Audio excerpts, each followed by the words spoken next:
What up, what up, what up? We're back. Brand new Hockey Happy Hour coming at you right now. We got a lot to talk about tonight. We got Flyers recap. We have trade rumors. We have greatest trades of all time. And we're going to really kick the show off with our expectations of the Flyers moving forward. Where are they going to go? You're going to find out now. So hit that like, hit that subscribe. Let's get the conversation going. Time to drop the puck.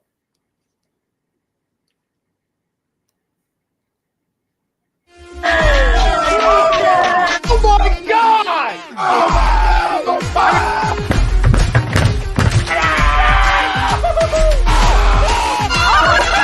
embarrassed! He's flying! Oh, come in. It's almost time.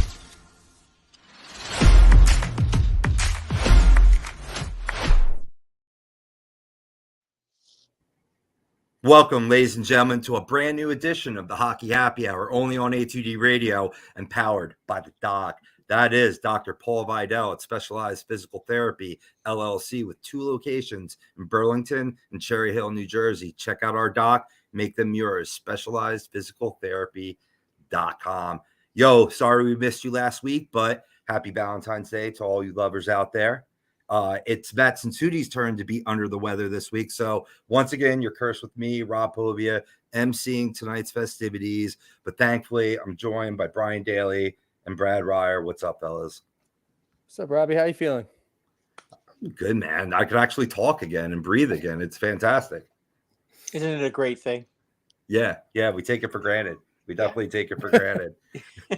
For sure. But get well soon, Maddie. We're going to carry the torch for you tonight for a big show. We're talking trade rumors for the upcoming March 3rd deadline, as well as a look back at some of the greatest deadline deals and historical trades of all time. That should be a lot of fun. We'll also recap the Flyers' return from the All-Star break. But first, we want to know, what are your expectations for this Flyers team in the second half? And now tonight's poll is brought to you by BOAGGIO'S Bread, located in Mount Laurel, New Jersey, home of the best stuffed breads, tomato pies, sandwiches, cutlets, and meatballs you've ever tasted. And if you mention A2D Radio, you get 10% off your in-store purchase. And the poll is, the wild card is a realistic expectation for the Flyers. Agree or disagree? I'm going to turn it over to Brad. What do you think is the Flyers' expectations for this wild card? I think you have to look at it as a goal. I mean, look, they've been up and down this year, but they've definitely been getting better. You can see that they're getting better every game. They are. I mean, look, they beat Edmonton. That's a super quality win, and they've had a few of those games this year. Tampa Bay on the road. I mean, they almost beat the Rangers at the Garden. If you remember, they had the 1-0 game. Mm-hmm. I mean, they've had some real quality games this year, and you know what? They should still be trying to make the playoffs. Look, March 2nd, if it's very apparent that it's not going to happen, then we can talk about doing what they have to do for next year. But you know what? Right now, they should be focused on doing what they can to try to stay in the race. I mean, that's their job. Their jobs are to win games. Tortorella's job is to win games. So Tortorella's going to put the 9 top guys on the ice for his top 9. Okay, that he's not going to. Nobody's going to get ice time that they don't deserve. Okay, and don't expect him to just throw in some kid that you guys want to see play a little bit yet. It's not going to happen. As long as they're in it, he's going to put the top 9 guys on the ice, and that's what he should do. The trading deadline, you still have 3 weeks before that happens. So let's see what happens. I mean, there are some guys that should be moved, like Van Riemsdyk for sure. Maybe Provorov, if you guys actually have somebody in the minor leagues who's ready to take the next step. Okay, if not, I wouldn't move him. Right? He's not a free agent, is he? Provorov? No, he's got. Then why would you? Why then you shouldn't move him unless some team makes a ridiculous offer. Right. That's what it'll take. It'll take a lot of draft picks for this upcoming draft, a player, an NHL ready player right now. And yeah, we got about, man, it's closer to 2 weeks. March 3rd is the deadline. So you're going to start Oh, seeing a okay, yeah, flurry of yeah, you're right. activity. It is. But you know what? The Flyers for the next 2 weeks. I mean, these players, a lot of these guys who do want to be here, which is always good when you hear that the players seem to like playing here. Okay, they need to play their butts off, and then they'll be here. And who knows if you go on a little. Listen, Washington has been struggling. They're not playing good hockey right now. Pittsburgh is not playing good hockey. The Islanders sure as heck, even with their wonderful addition, because now I say it's wonderful because they signed him.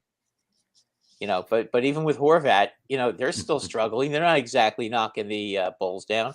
Hey, Flyers go on like a 3 or 4 game win streak. All of a sudden, it gets very, very interesting.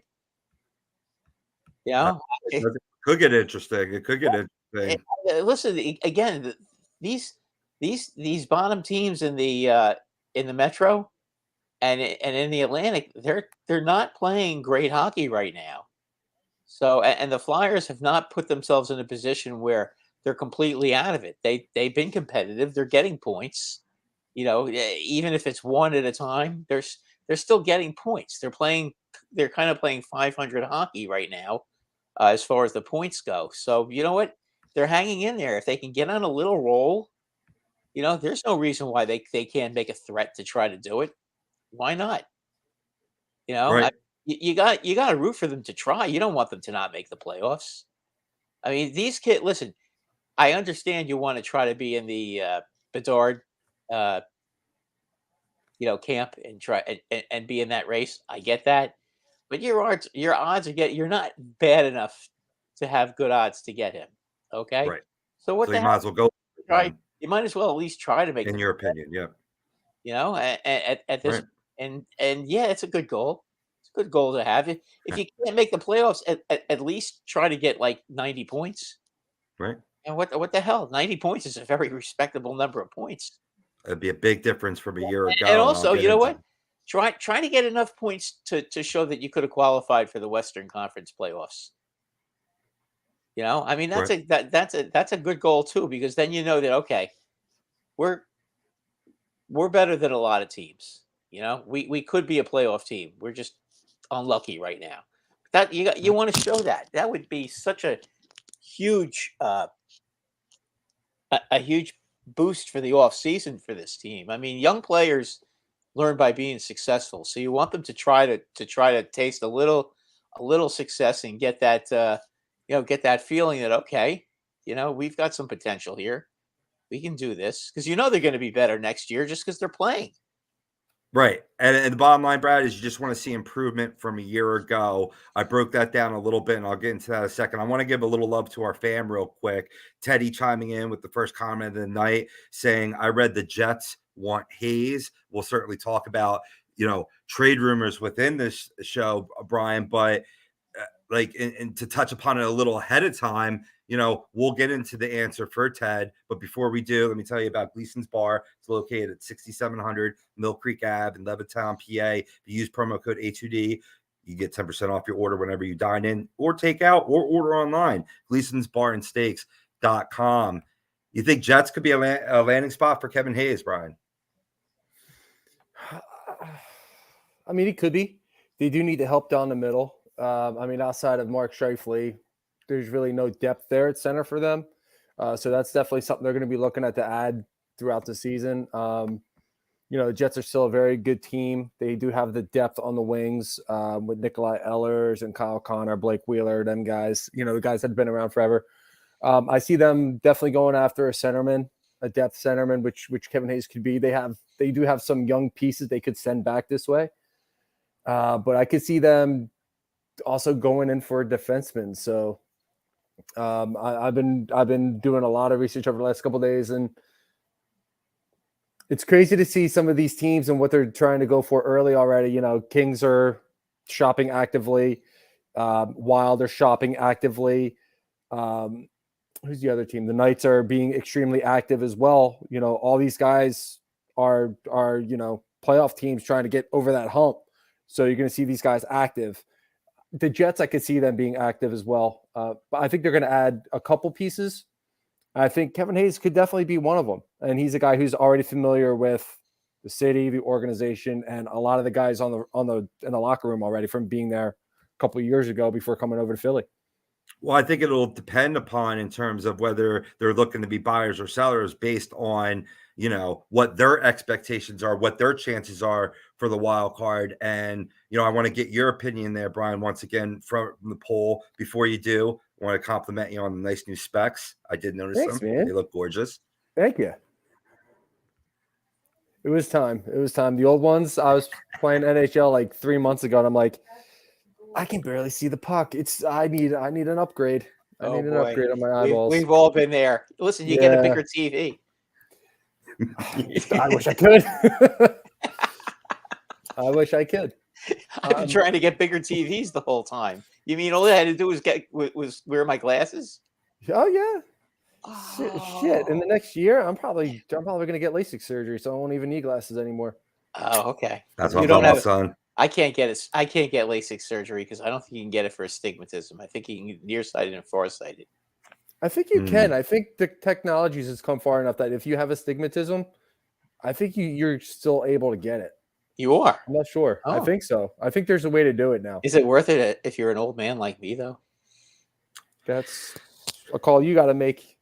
Best decision I ever made in my life. I'll tell you that much. Yeah, Okay. Adam Gold on ESPN Radio got it done, and he says, and he's an older guy too.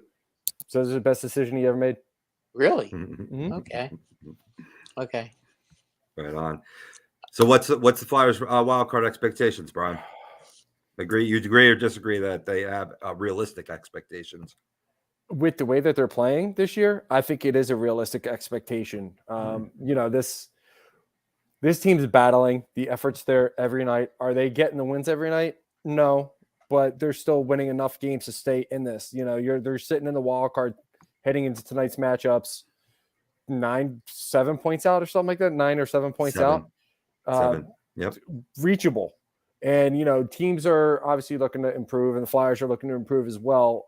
Obviously, the goal for this year was not to be in this position. It wasn't wins and losses. It was development and course correction.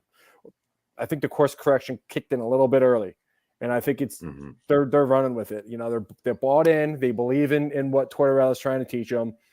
They're playing good hockey. They're in every single game for the most part. Since they came back, every game's been a 1-goal game, whether it was a win or a loss. It's been a 1-goal game. Don't know if this is true or not, but I feel like they lead the league in 1-goal games. So, a lot of 1-goal games at the very least. Yeah. So the effort's there every night. Are they getting some of that puck luck? Are they getting the finish? No, not every night, but you're getting really strong play from Carter Hart. Felix Sandstrom, he's left a lot to be desired, but Sammy Erson's been called back up. So hopefully get some good play out of him. Defense has been solid for the most part all season. A couple bad games here and there, but that's hockey. Every team goes through it.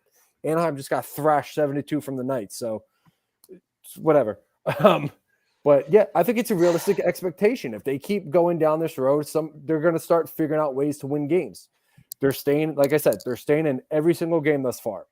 1-goal games are win or loss is a great game. So as long as they can move forward and continue the effort, the wins are going to come, and it's got to start. Was it tomorrow night in Seattle or Thursday night in Seattle? Yep. So it's got to start.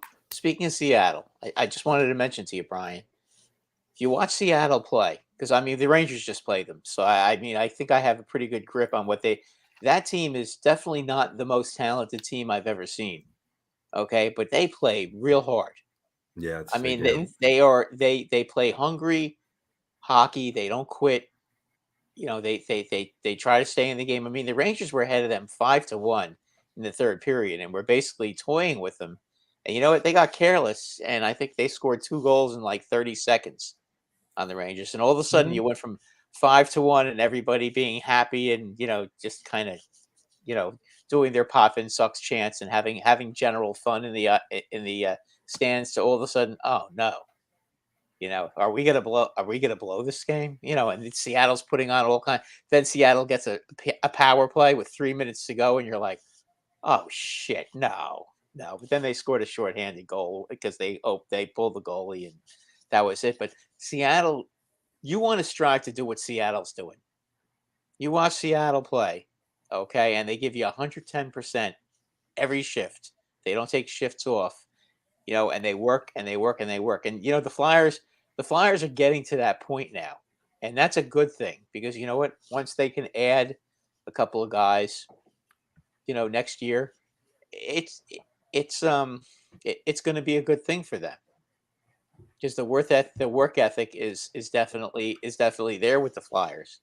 They need a couple of guys who can score. That's all. Yeah, and the crazy part about Seattle, they're doing it without any form of a flashy player. I think their most flashy player is Andre Burakovsky. You can't say Shane Wright. I believe Shane Wright's not on the roster right now. I believe he went back to juniors. Not. He's not. I mean, Tanev is probably the best player on the team, right? Or is he? Or is it Beers? Beers is probably the best player on their team right now.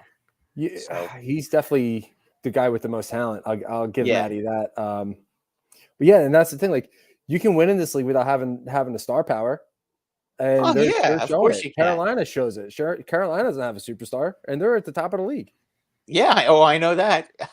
It's all about working hard.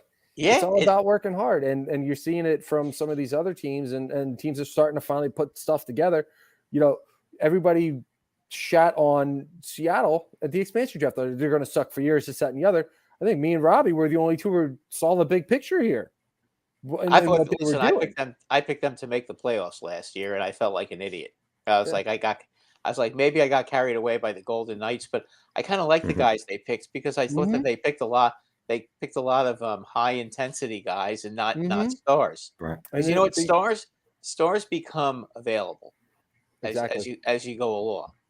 Okay? Exactly. And that's what they did with Burakovsky. They picked him right off of Colorado's tree after they won the Stanley Cup last year. Yeah, I mean you can get them when you want to get them. I mean, the key is you got to build a farm system, and you have to have a good group of young players that you can that are capable of being traded, because you know you can't play all of them.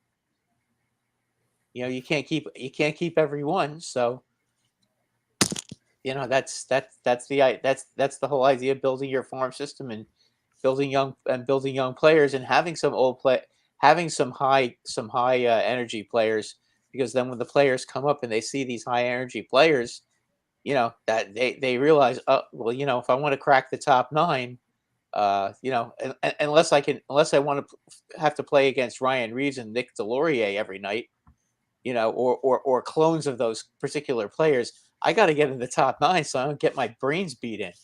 And a perfect example of that is Noah Cates. Nobody expected him to be a top line player. And he's playing top line minutes because he's going out there and he's working hard. He's winning puck battles. He's doing great things when he has it. He's not a liability on defense as some centermen are. He plays solid defense. He's not afraid to be a blue collar kind of player. And to your point, Brad, he's a high intensity player. He puts the energy out there every shift. You know what? And guys like that, guess what? Guys like that, number one, get paid. Number two, end up being all-stars.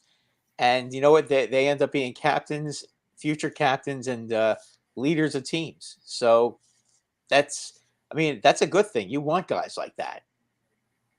Absolutely. You know, and they're hard to find. Because, you know, a lot of guys, listen, they're looking to pay. A lot of guys still are looking to pad their stats. They don't work as hard as they should. You know, and you know, and their play shows it sometimes.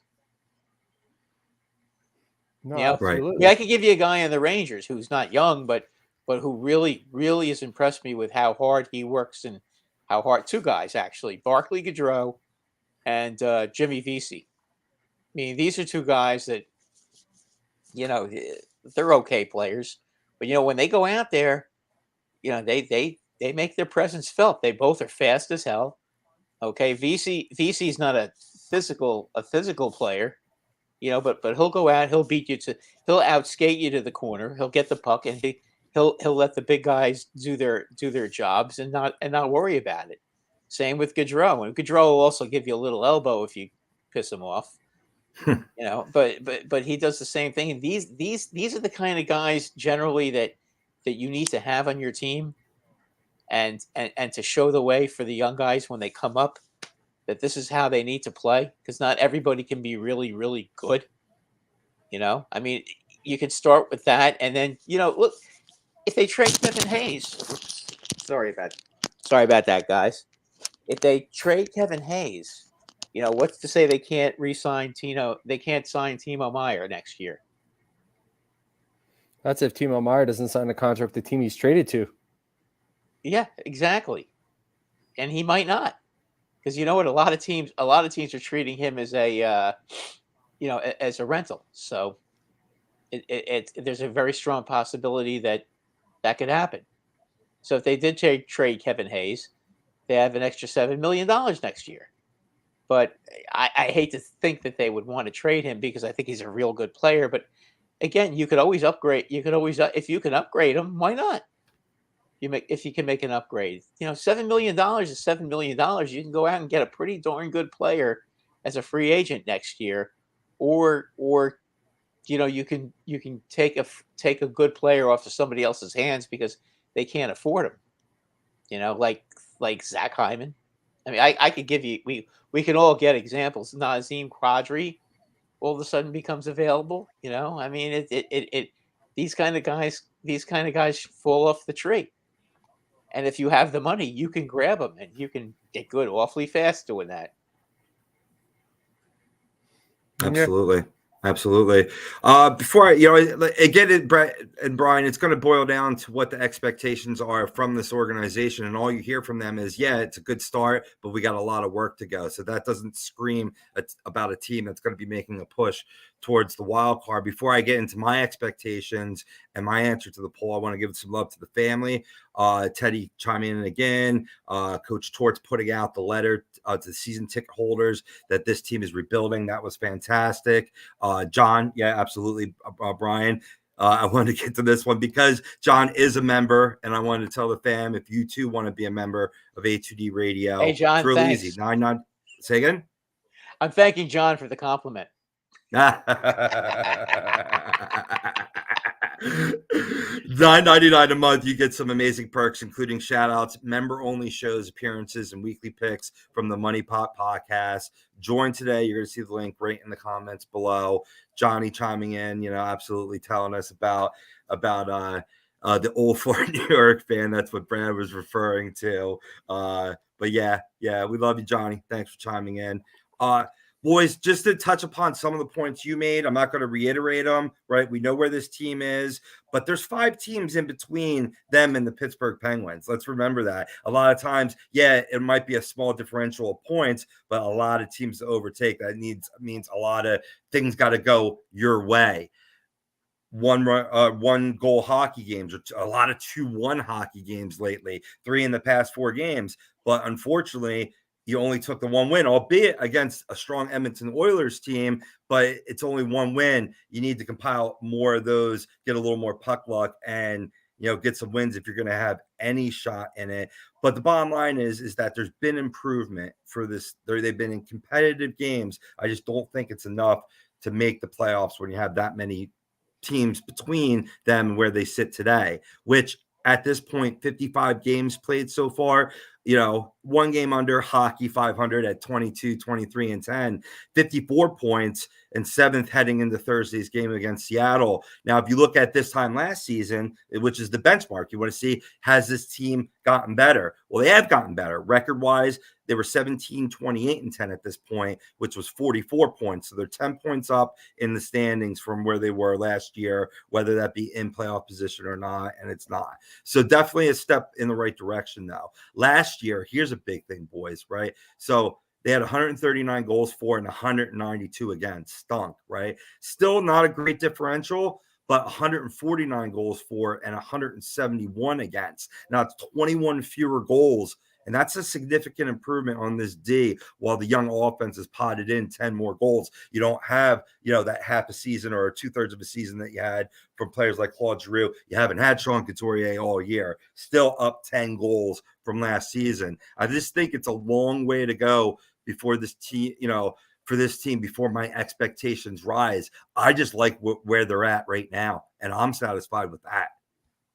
No, absolutely, and every fan should be, because this team is playing well above expectations this year. A lot of people had them down at the bottom. A lot of people had them in the Bedard sweepstakes, and now we're down to 3: Anaheim, Chicago, Columbus. These are really the only 3 that matter now for Bedard. No, it doesn't matter. The Flyers, to Greg's comment here, lose as many games as possible for what? That's not the culture that John Tortorella puts out there. First of all. Second of all, don't matter if they can lose the rest of the games of the year.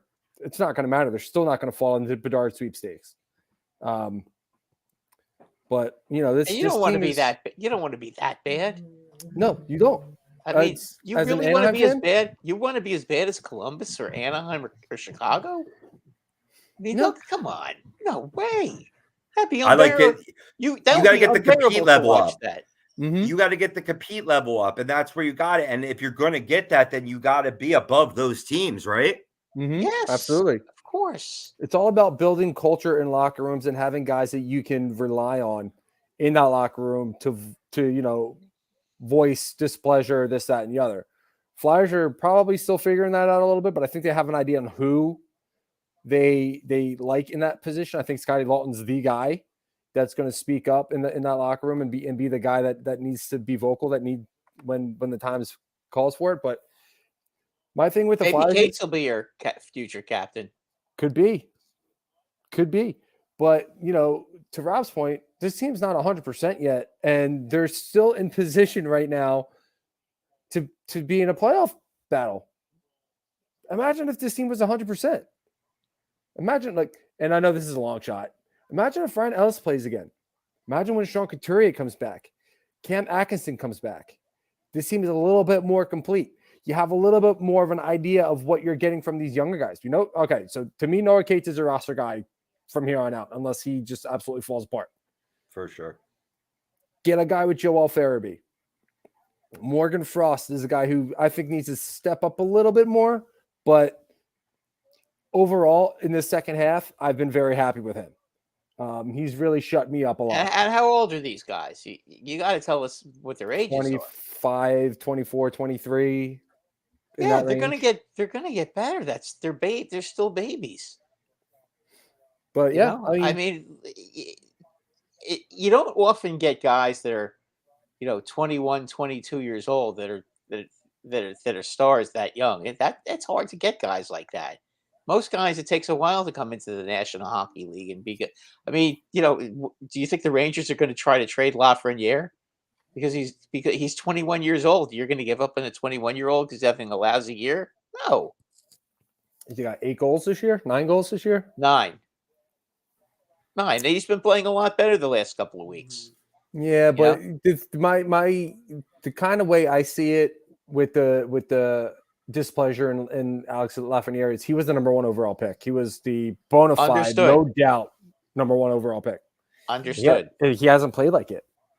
He also never played a minor league game either, which I don't think helped him. Okay, I mean, he could have. How many number 1 overall picks have had the success? And I can name a couple off the top of my head that haven't had success early on and are starting to really kick it into gear. But I could tell you one that had no early success at all in his first 3 years in the league, and and won more Stanley Cups than you could possibly imagine. That's Guy Lafleur. Yeah, you're gonna date me on that one. Well, he was. Listen, if you look up his stats, okay, year 4, he became Lafleur, the flower. Okay, he was in Montreal. He was probably known in his first 3 years. He was more known as Douche Labag and not Guy Lafleur. Okay, the way he was playing. Right. Okay, and then all of a sudden he broke out. These guys have to play. Look at Filipino this year 4 of his career. Okay, he's got 19 goals already. And the guy looks terrific. Kakko, year 3 now. He has 11 goals. That's a career high, and he's moving in the right direction. Lafreniere scored 19 goals last year. Okay, he's having an off year, but you know what? They put him back. They put those 3 kids back together on the same line, and now they're scoring again. This is, but you got to give young players. The moral to the story is you got to give young players time. You can't sit there and just Right. just let them play for 1 year and expect them to be in the top 10 in scoring, regardless who they are. Yeah, but expectations are usually higher for in situations like that. But like for me, if the Rangers decided to trade Lafreniere tomorrow, I don't think it hurts the Rangers at all. And I think the Rangers being in win now mode, you can get a little bit more in return for Lafreniere now because he still has that upside than you would if, say, he goes another 2 or 3 years scoring 10, 15 goals. Yeah, but suppose next And you year, trade him at 24. Suppose next year he scores 30 goals. Then you're going to be kicking yourself. Well, and that's why you sell him high, and that Okay. you get a return. You get that return for him. But again, who are we talking about? As far as return goes, are we talking? Yeah, talking about as far as return. I don't know. It depends on the teams that are interested in him. I mean, it all depends. It all depends on it all depends on what happened on who you're talking about that they're getting it, and you can't trade them for a rental. No, not a guy like that. Rosca. My God, come on. No, the last comment is the one that gets me. Kane to the Flyers. You don't want to get him. Yes, it's official. He's got a bad hip now, and he's if he's going to have to get it operated on, and if he gets it at the end of the season, and if he gets it operated on, he won't even be able to play till like next February. He's the kind of guy you go in at the end and try to get him. You go in like February and March and sign him as a free agent. Yeah, that's if he even hits the market. I honestly, depending on where he winds up, and I have a funny feeling it's going to be Dallas. I think he does sign an extension in Dallas. Yeah, the Rangers are out now. There's one way the Rangers can get him. Okay, and I read an article about it with some of the guys with the Rangers who were beat writers. The only way they could get him at this point, they have like 1.6 million left in their cap for cap space.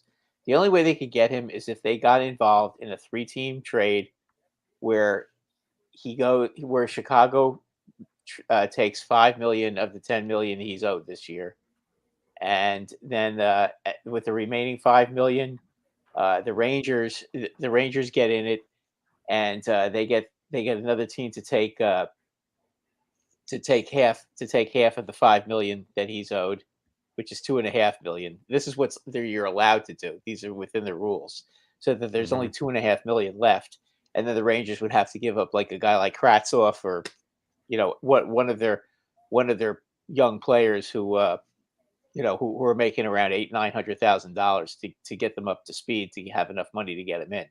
So the odds of that happening are very low. Somebody did that last year. Who? I'm gonna have to look it up. Somebody did that last year where they involved. It was a 3-team deal, and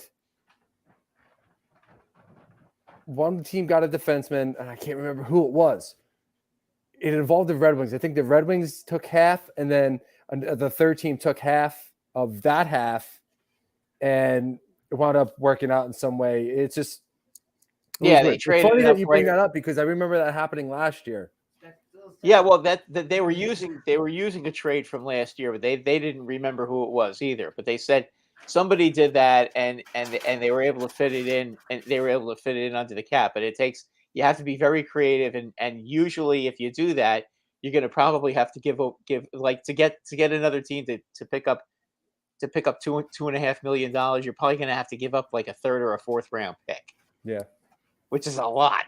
That's a lot to give up just to take money. But how desperate is everybody? That's the case.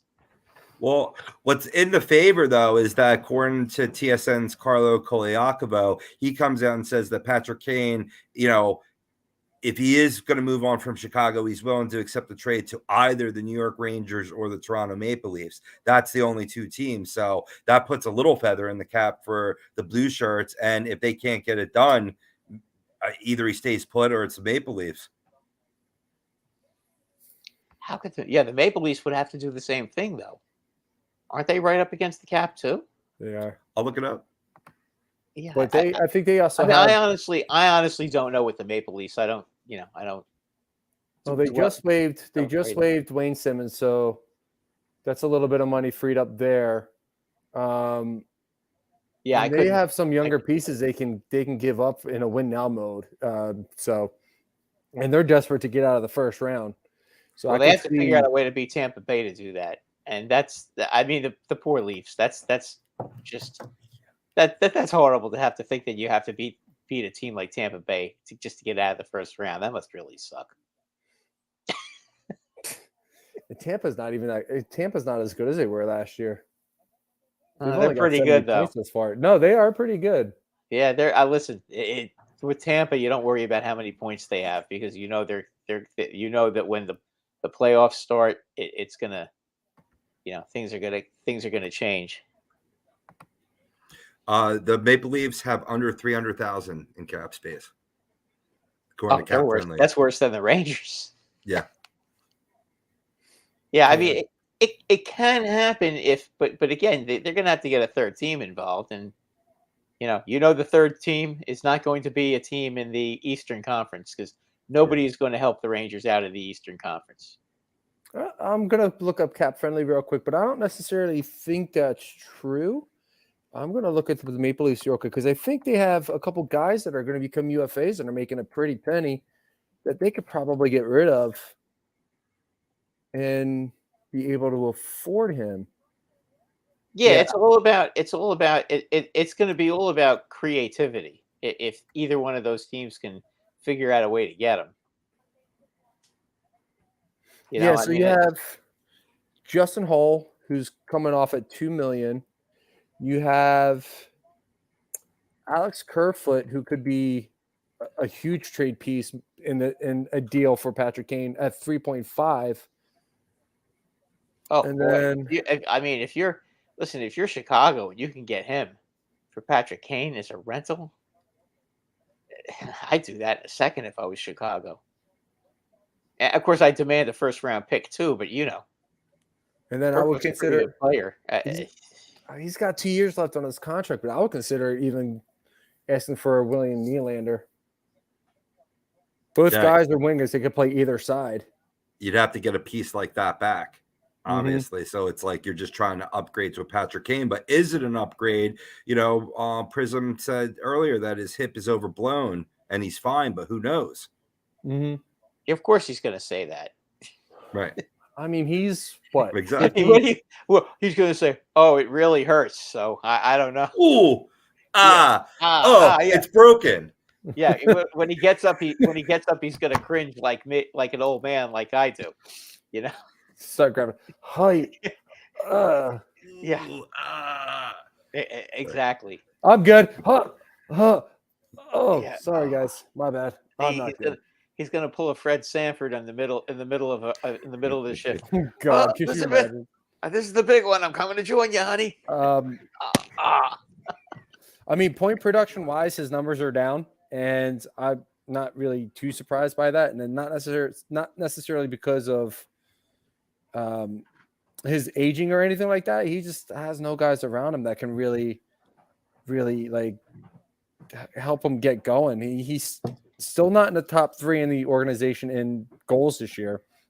He's first in points at 26. He's got 35 points on the year. So, I mean, Nylander is probably going to be a tough sell, but I think on a team like Toronto, Patrick Kane can get those numbers back up even in the short term. Situation in a rental situation where you need somebody flashy. Yeah, he'd be solid. Look, they can.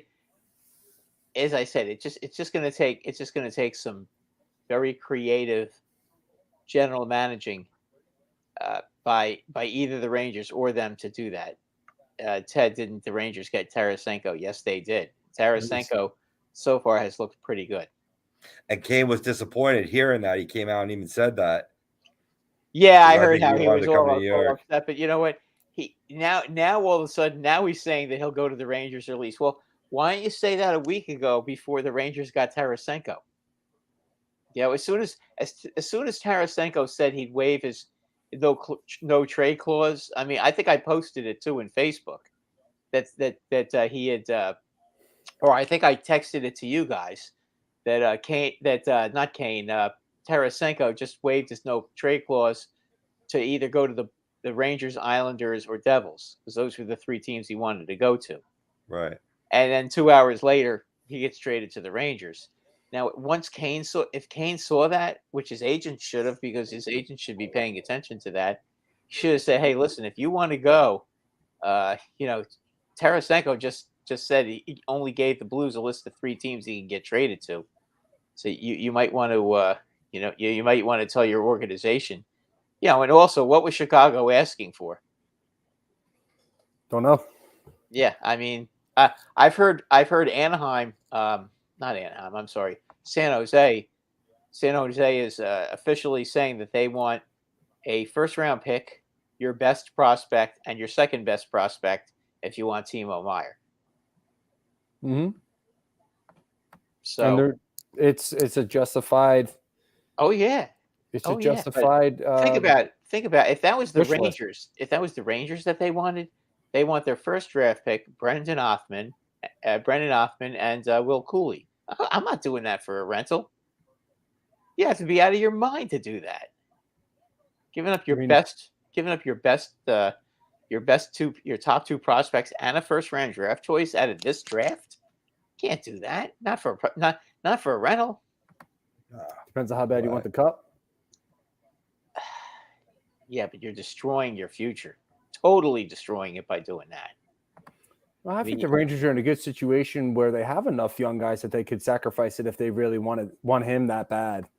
Sure. They have like 4 or 5 real good prospects, but Othman and Cooley are by far their two best right now.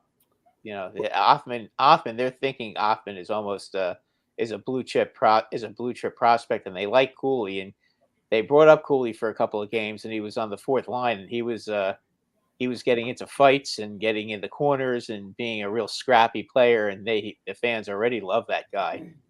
So Yeah, I don't think they're going to trade him either. Calgary, huh? He got ballsy the other night against Calgary, trying to go after Milan Lucic. Yeah, well, that may have not been the smartest thing to do, but listen, if you want to get a reputation going after him, that's fine. But just make sure you get your hands up and don't let him kill you. But jumping back to Tarasenko real quick, I think, I mean, you probably would have given up the same amount, maybe a little bit less to get Tarasenko over Kane. I mean, points-wise, they did give up less. They gave up a first-round pick, which is going to be either the one they got from Dallas or their own. Because remember, they had 2, and right. and they're going to give up a 3rd-round pick. So I know they said a 4th-round pick, but it was conditional, and the condition was if the Rangers make the playoffs this year, then it'll be a 3rd-round pick. I don't think we have to worry about that.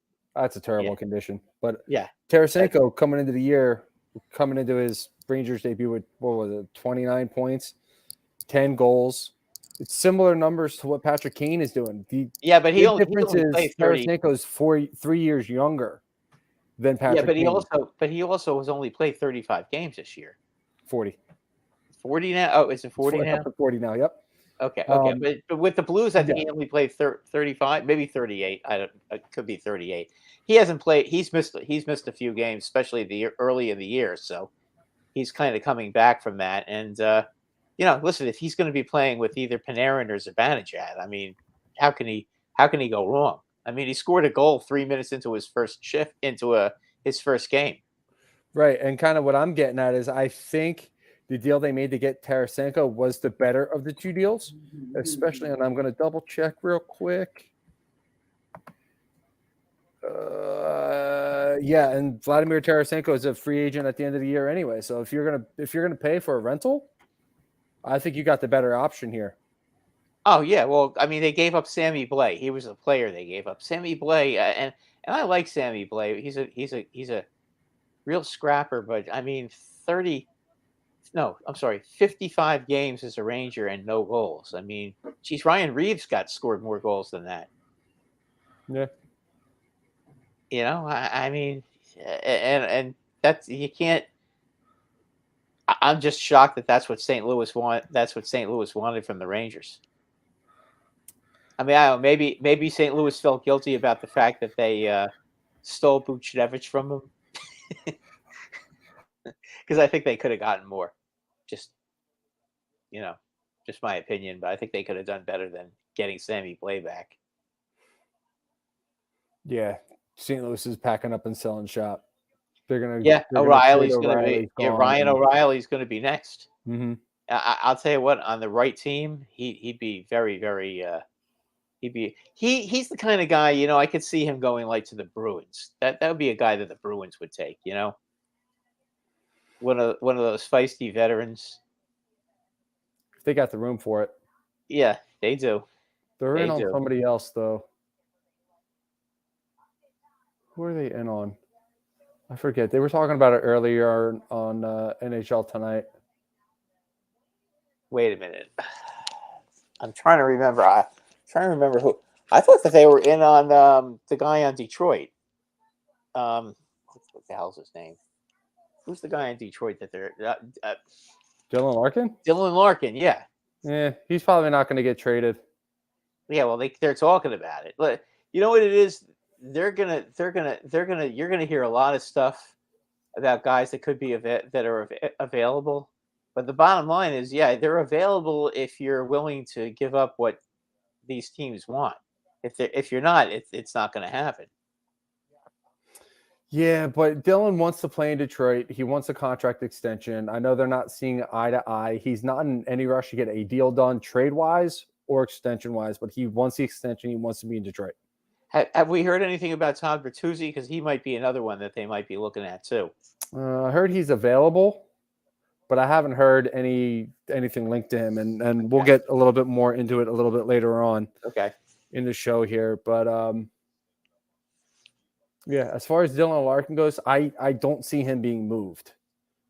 I just don't. He's too valuable for the team, and for Detroit to be as close as they are to being a playoff team again. You trade Dylan Larkin, you're taking 3 steps back, because not only is he the best guy on the roster, he's their captain, he's their leader in the locker room, and you got to go through a whole new process to try and find another one. Me and Don, who says what's up, we were talking about it last night actually, after Dylan Larkin scored that gorgeous goal. His big thing is it's not term, it's money. He wants 9. Apparently Red Wings offered 8. So Stevie Y's got to figure it out. He's got to figure out a way to keep this guy in Detroit, because yeah, is he a free agent? He's a free agent, isn't he? Yep, he's free agent after this year.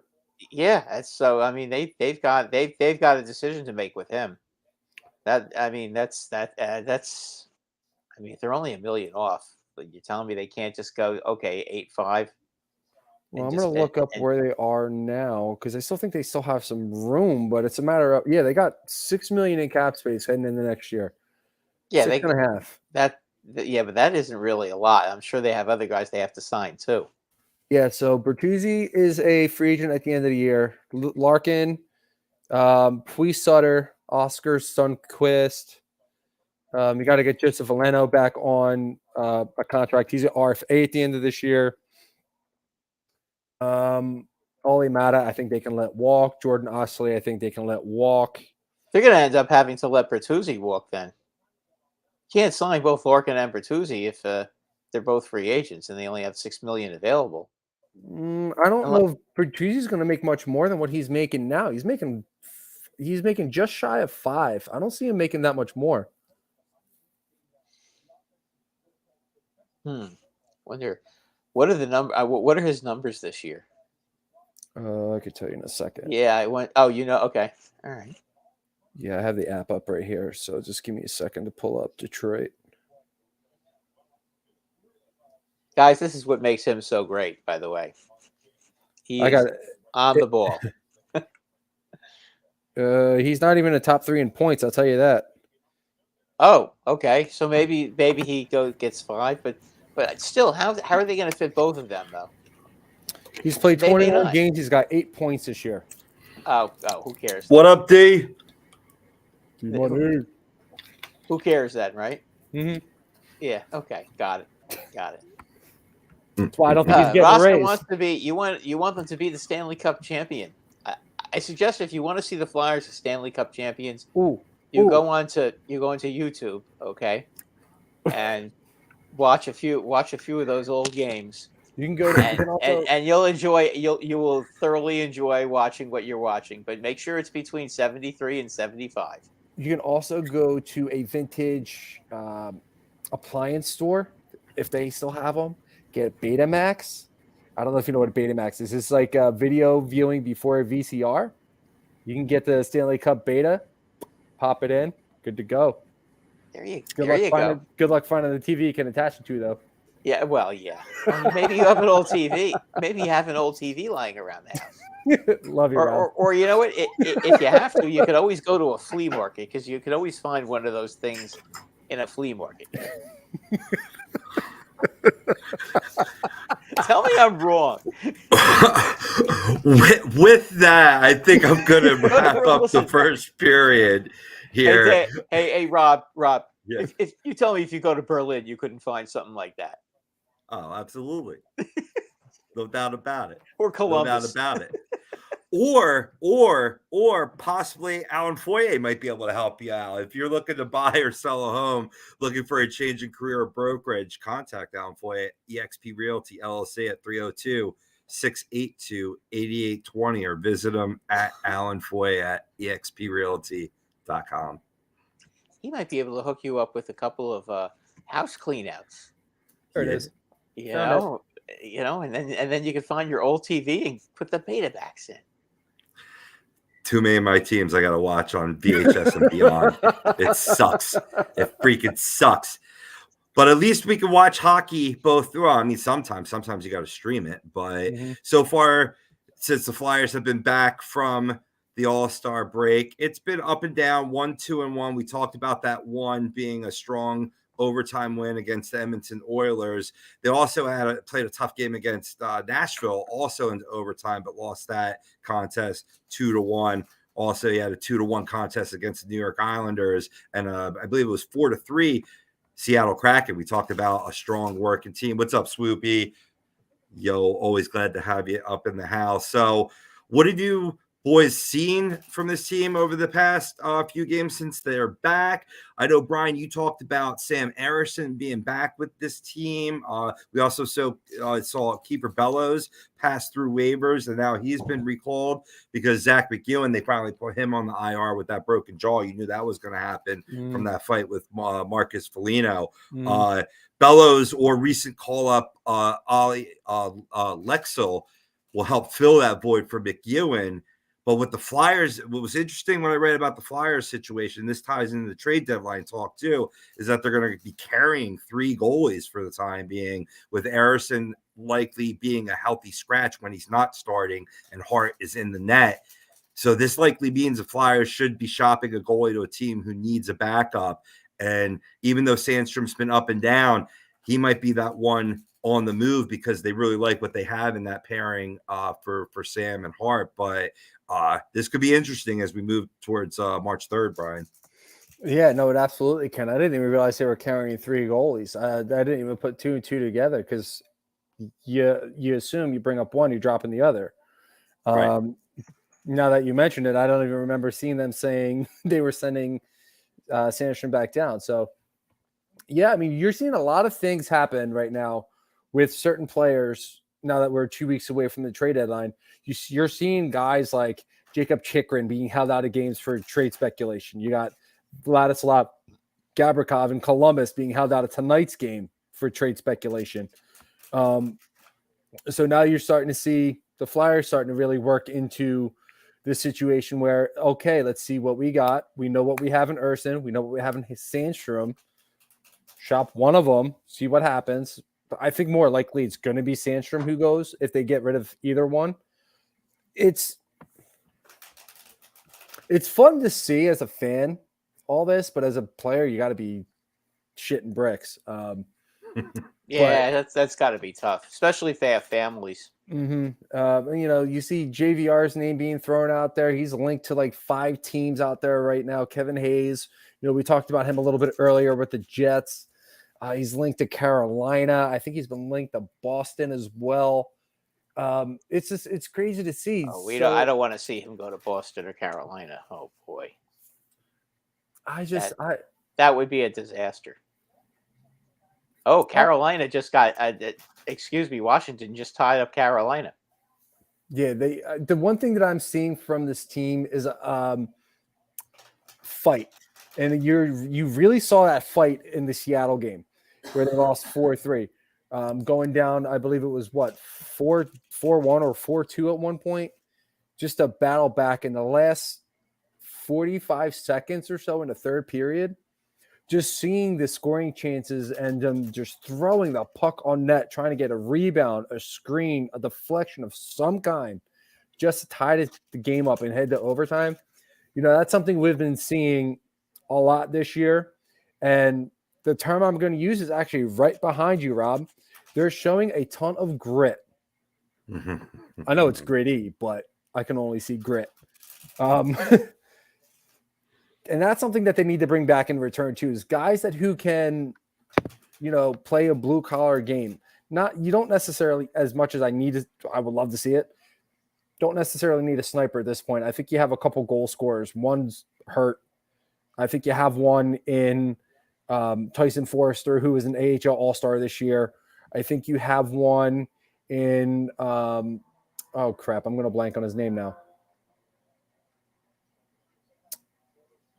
Bobby Brink, who just needs time. And I definitely think you have a great playmaker in Owen Tippett, who Ryan just popped up here. Wasn't who I was thinking of, but yeah, he's a great playmaker. And you have Cutter Gauthier. You know, you don't necessarily need those point-producing guys right away. I think they're already in the organization.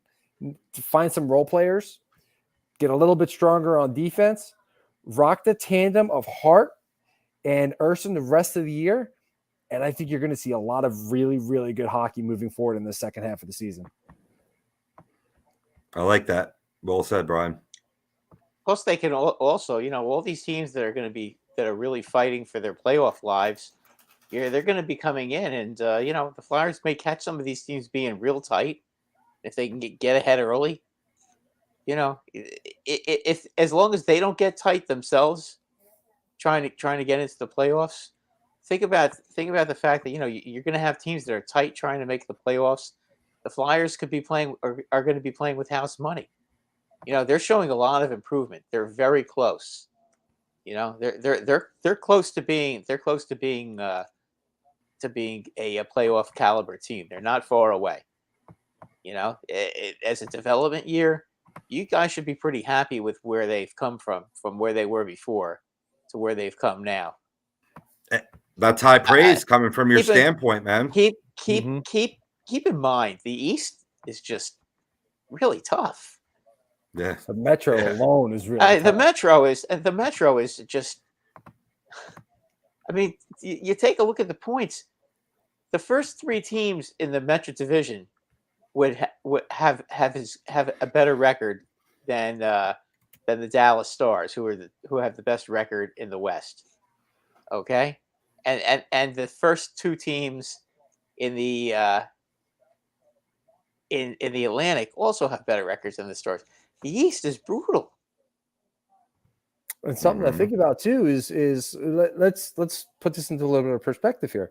Flyers are in 7th place in the Metro Division, and they're 7 points out of a playoff spot. They're in second to last in their division. They're in 4th to last in the conference, and they're 7 points out of a playoff spot. Yeah, that tells you, as brutal as our conference is, they're not that far away. No. They're really not. If they can find a way to, especially in the summer, you know, get themselves a consistent goal score, so turn some of these 1-goal losses into wins, that could propel them into the playoffs. And with these guys, the way they're developing, they could go. They can go in and they could, not be one and done. I mean, when guys are ready to play, they're ready to play. Look at the Rangers last year. That was the first time they made the playoffs. I'm not counting the bubble year because the play-in game, because I don't think that's not considered a playoff game. But they finally bust through and make the playoffs, and they go all the way to the semifinals.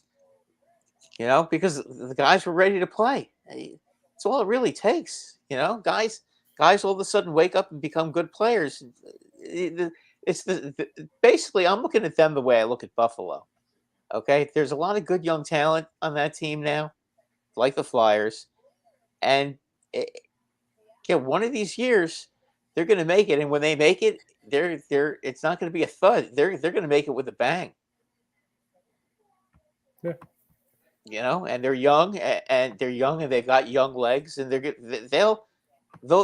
should get better as this season goes on. And after March 3rd, if they trade off some guys, they trade off some guys. That's hockey. It might be a little tough to watch at the end, the end of March and April, but it may not be. Maybe some of the younger players that they bring in, or you're going to find some real good surprises there too. Right. Mm-hmm. And we're already seeing them, Brad. I mean, like you were alluding to before in that Oilers game, I was impressed with this team's speed and their defense on McDavid, just shutting him down in that game. It was an impressive little foresight into the future. Yeah, I mean, you saw them at the top of their game. And listen, young players are inconsistent. That's the big problem with young players. It's not the effort, okay? It's just because they haven't been in the league long enough, to sometimes, young players are gonna make are gonna have brain farts. It is what it is. That's what you're gonna get with young players. Once they end some of that stuff, and they get more experience, they're gonna be good. You can see that there's some talent there, and really next year, this summer, would be the year for them to try to get a guy like Johnny Hockey, or if anybody becomes available that they can afford to bring in that wants to come here, like Timo Meier, for example, or hey, maybe Tarasenko, or one of those, or some of these other guys, maybe Dylan Larkin and Detroit don't get it together. I mean, there's a lot of guys out there who could possibly come in and really, add some scoring punch to a nice young team. I mean, everybody wants to play for a young team that's going to get better. That's like every free agent. If they can't get to the Stanley Cup champions, that's where they want to go. They don't want to go to a middle of the road team, because the middle of the road in the NHL is not a good place to be. Nope. If you want to be the Minnesota Wild, then that's fine. You don't want to be the Minnesota Wild. Okay, that's the middle of the road. Never get that close to winning the cup. Will hopefully make the playoffs every year as far as they're concerned, but never really be a cup factor. That's the spot. Yeah, and Ryan, I love him too, by the way, Braden Schneider. Yeah, and to jump on the Minnesota conversation here, they have talent, which is the funniest part about it. They have a solid defense. Goaltending has always been an issue for them. They've never really had a guy. I think they have one now. They just need to get him up in Jesper Wallstedt. Don't know if he's been up yet, but I think last night Kirill Kaprizov pocketed his 30th goal of the year, which is good for them. He needs to keep producing. And Ryan Hartman, I don't think he's having as good a year as he had last year. And it's certain aspects of the team. That's another team that's really good, but they don't have a superstar. And that lack of a superstar. Well, Kaprizov is pretty close to being a superstar, don't you think? He's close. I don't think he's there yet. He's by far on the roster their best player. Oh yeah, I put him in the same category as Sebastian Aho. Really, really good player, just don't think he's got star potential. I think he just needs to hit that potential. And I think we've seen flashes of it. I think it's there. I think he's on the brink. Just don't think he's quite there yet. Got to get him some support. Right. Okay. And to your point, Brian, Ryan Hartman hasn't been that support, coming off a 34-goal, 65-point contest last year. This year, only 6 goals and 16 points, albeit in 31 games played. I'm sure he's lost some game plays due to injury, it seems. Mm-hmm. Hey, I wanted to get back to Ted's question about Pasta. Mm-hmm. Guys, the Rangers don't have the pieces to get Pasta. Because if Boston trades him, it's going to have to be a hockey trade.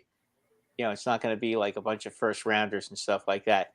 All the Ranger players have no trade contracts that they'd want. So, I mean, it's impossible. And the Rangers aren't going to go giving up Braden Schneider and guys like that who they know are going to become stars, for him.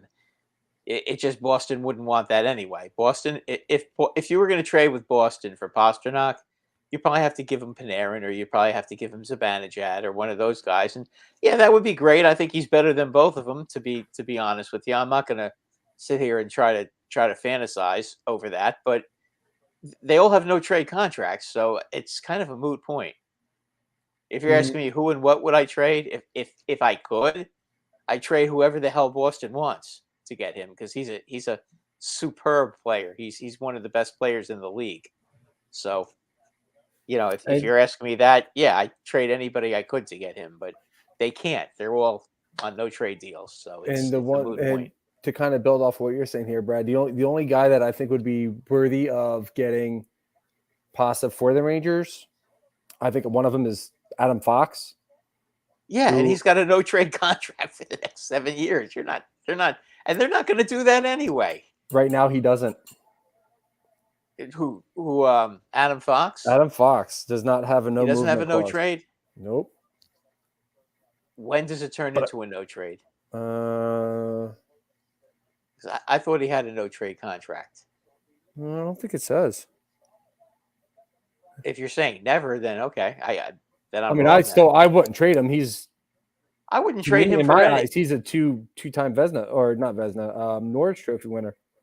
Well, I wouldn't trade him for anybody. He's not a guy that's getting that you could possibly even consider trading. He's only 25 years old. 3 years. It turns into a no movement.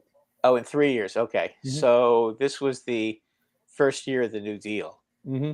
So, okay. So he's got 2 years before that. They're not trading him. 25, 26. No, I'm not saying they would. No. I'm just saying the guys. Yeah, but no, I mean, if you're talking about like other guys like Panarin or Zibanejad, they both have no trade.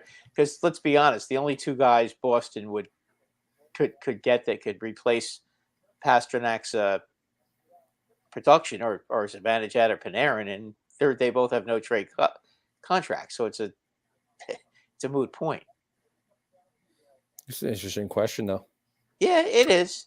It is. I mean, and I would trade Panarin for Pastrnak. Oh no, I meant Swoopy goes on and goes, who would you guys rather have, Mitch Marner or Pasta? Oh, I think Pasta's better. I agree. Two completely different styles, though. Yeah, but Pasta's unstoppable when he's on top of his game. 50, Marner's not unstoppable. Marner's not unstoppable. Can I choose option C and make a team with both of them? Oh yeah, I'd take that option. Yeah, okay. That'll be my call. Yeah, I take that. 200 points apiece. There you go. Marner to Which would Pasta. be better, what's a better duo, Mitch Marner and Pasta, or the one we currently have in McDavid and Draisaitl? Ooh. Wow. Yeah, I see you over there. yes, excellent. Well, considering that we've seen what Draisaitl and McDavid can do, and we can only fantasize about what Marner and Pasta would do, it's got to be McDavid and Draisaitl. Sure. Yeah, I would agree. It's got to be, in my opinion. We need the A2D gaming guys to, The better question would be a better question would be what would the better question really would be who's better, Gretzky and Curry, or McDavid and Draisaitl. See, that's That's a tough one that's even more evil than the last one. It is. because they It is. actually I mean, did, you always they have the all argument. they did all play together, so Sure. you know that's so at least you That's know right. what they did.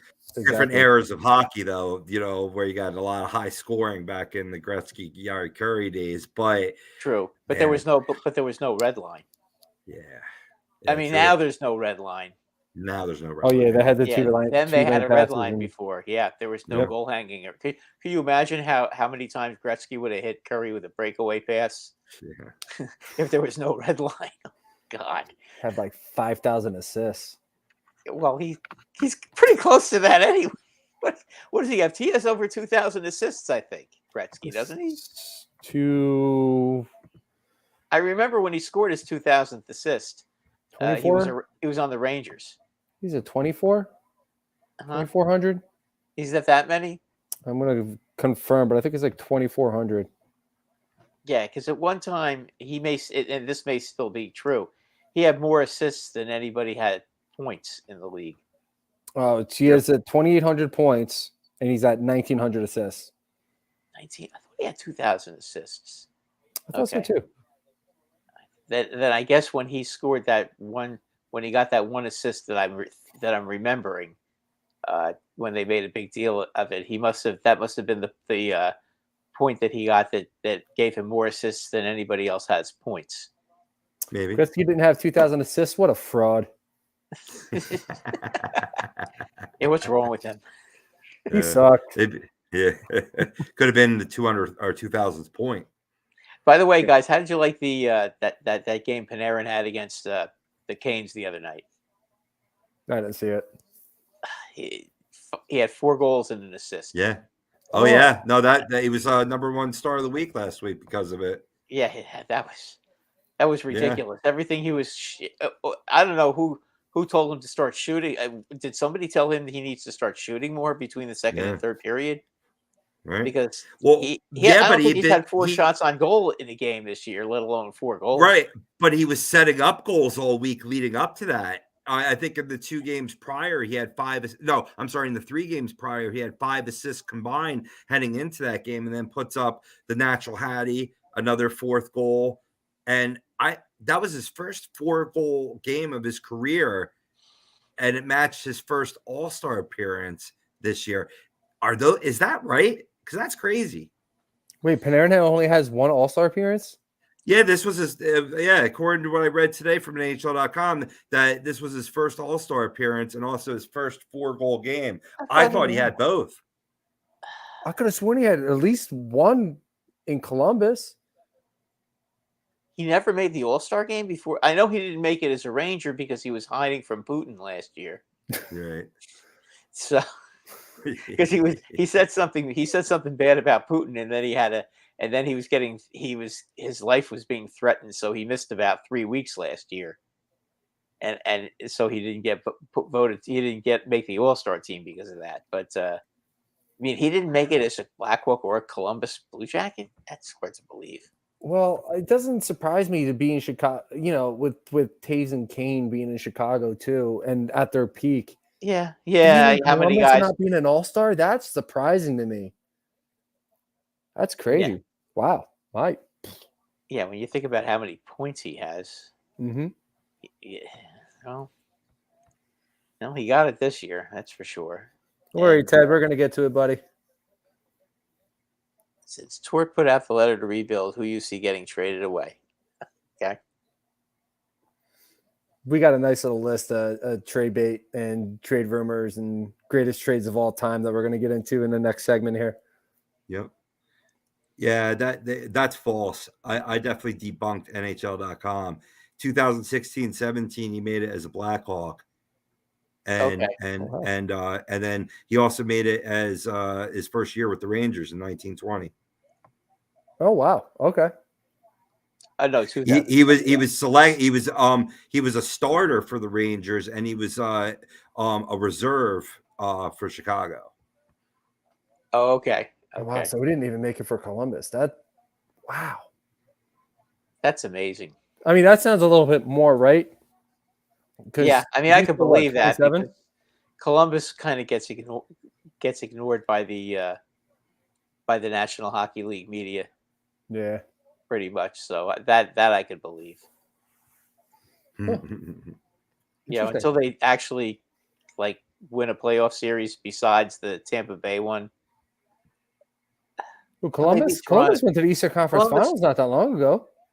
Well, they beat Toronto one year, and then they beat Tampa one year, but they've never gotten to the conference finals. I think they got to the second round a few times. Yeah, they got to the Eastern Conference Finals the bubble year.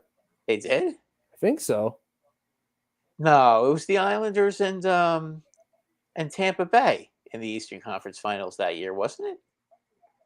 I'm double checking real quick. I could be wrong, but I thought that was the series that went 7, and the Islanders lost 1-0 in Game 7.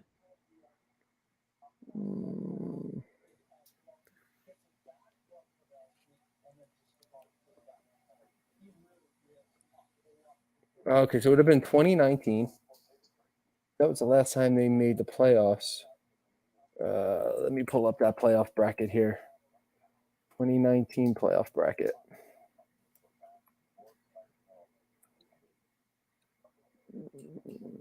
Do-do-do.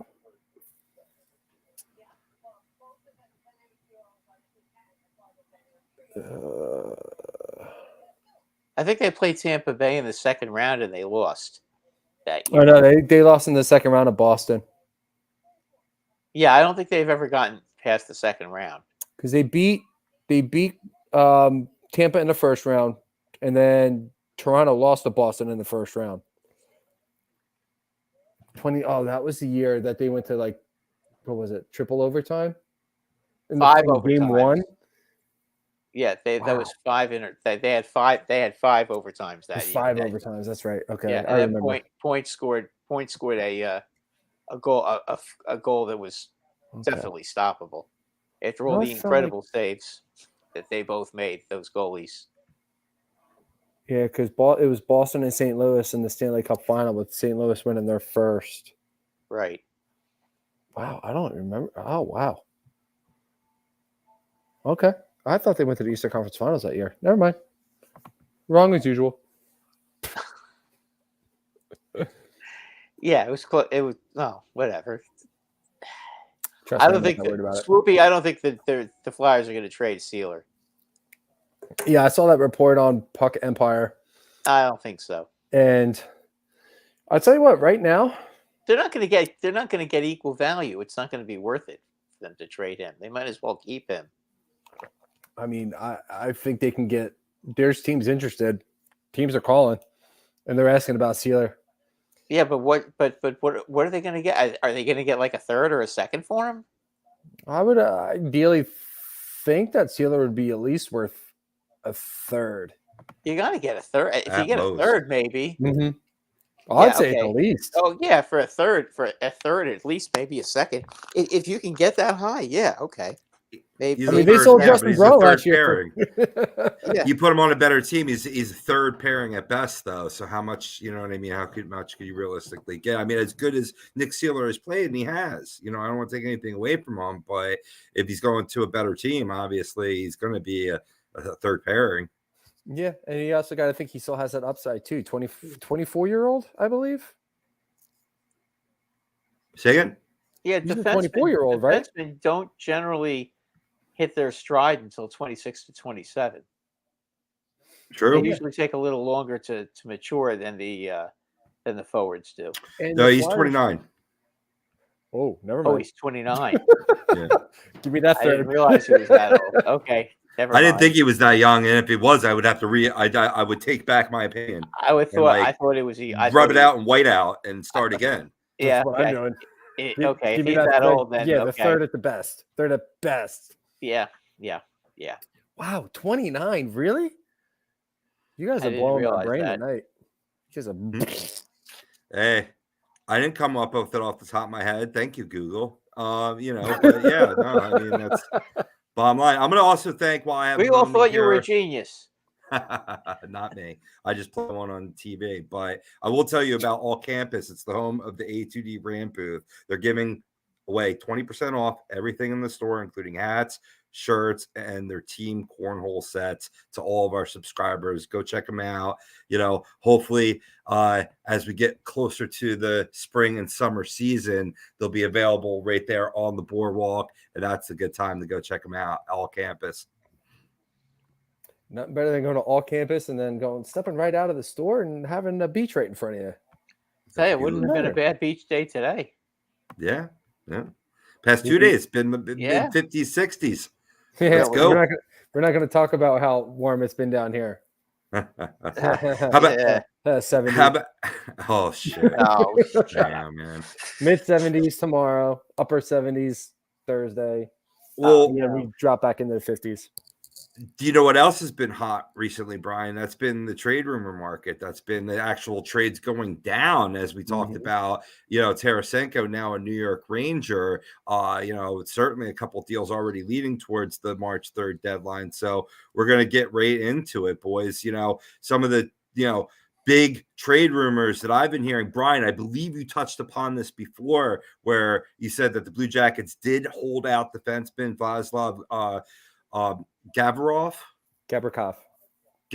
Oh, Yep. No, not Gavrikov. I was talking about Vladislav was it Gavrikov? KOV? Yeah, Vladdy Gavrikov. Oh, is that how it's pronounced? Interesting. Okay. Well, I mean, he's been a big topic of trade rumors, and it was straight out said that he was going to be held for trade-related reasons. Pierre LeBrun said Columbus doesn't have a trade in the works for him at this moment, but they're just protecting their trade asset from a potential injury, which makes sense if Blue Jackets being way out of it, bottom of the Metro Division. Brian, who are you hearing being interested in him? Because I think the Bruins might be a front runner for his services. For me, I'm hearing LA. I'm hearing the Kings being linked to him. They're in the market for defensemen.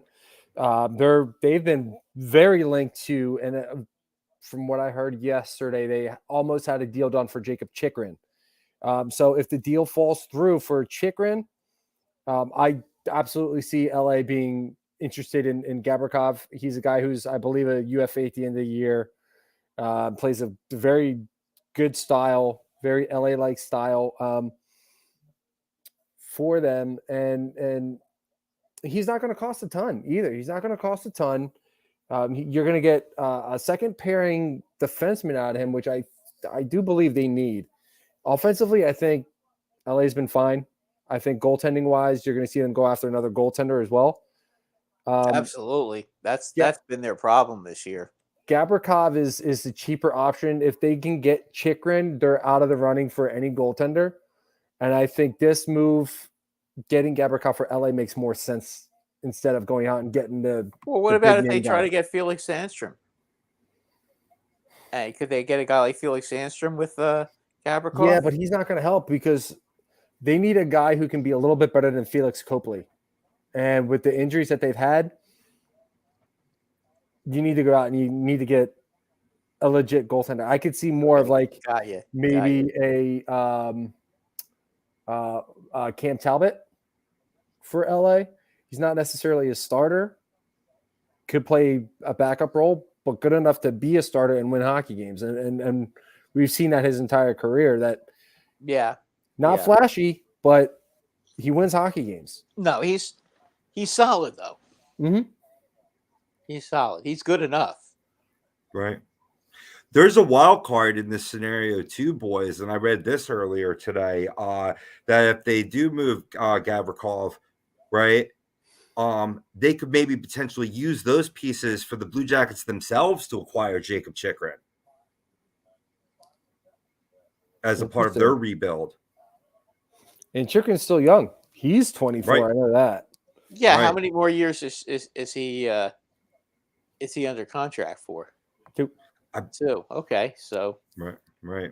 They'd have some team control. I mean, and the Jackets did show interest in him before, like when they were, inking that deal for Johnny Hockey too. Mm-hmm. I mean, you see them maybe potentially forward Gustav Nyquist is another player that's likely on the move. despite him being out with that shoulder injury. He's a pending UFA that should be ready by the end of the regular season for a team that's strongly in a playoff position. He'll have some trade value despite the injury. Yeah, he's having a good season for Columbus too. He's always been an under the radar, really good second, third line winger. He was even that guy in Detroit, he's just under the radar. He's good. He's not great, but he's good. You know, he makes his guys that he plays with better, and he's made Columbus a little bit better offensively over the last couple of years. He's really turned it on for Columbus, but if he can stay healthy, he can absolutely help a team in a playoff run. He could. You're right about that. You're right. The only thing I would wonder is, though, if he's coming off an injury. I mean, I hate getting guys coming off of injuries when they haven't played in a while, and then they're trying to come back getting healthy in the playoffs. It seems like they're always a step behind. I mean, is that me, or is it just me that sees that, or is that just what it seems? The only guy that I ever saw that was right on the money was what's his name? Now I'm drawing a blank. The guy from Tampa Bay, Kucherov. Right. Oh yeah, yeah. Remember when they held him out so that they could cheat with the salary cap? Right. Hey, it's not cheating. Stop it. No. Well, listen. If you're not cheating, you're not trying, right? That's they right. They weren't doing anything against the rules, but that was a little tacky. But whatever. You know, a lot of teams now everybody wants to do it. So tacky, yes. Illegal, no. yeah. Tacky, yes. No, it's not illegal. Yeah, it's just kind of like, really? 48 games so far this year for Gustav Nyquist, and he's got 22 points, 10 goals, 12 assists. So he's not a bad option for a team like maybe Pittsburgh, possibly Minnesota, but I think they need somebody a little bit better. I'm trying to think who else is in the playoff push right now. Some of these bottom tier, I don't want to say bottom tier. Seattle could probably make a push for them. I could see Washington making a push for them. Maybe Florida being 1 point out. I don't know what the Islanders are going to do now that they have Horvat and signed him to that extension. What about the Devils? Devils could.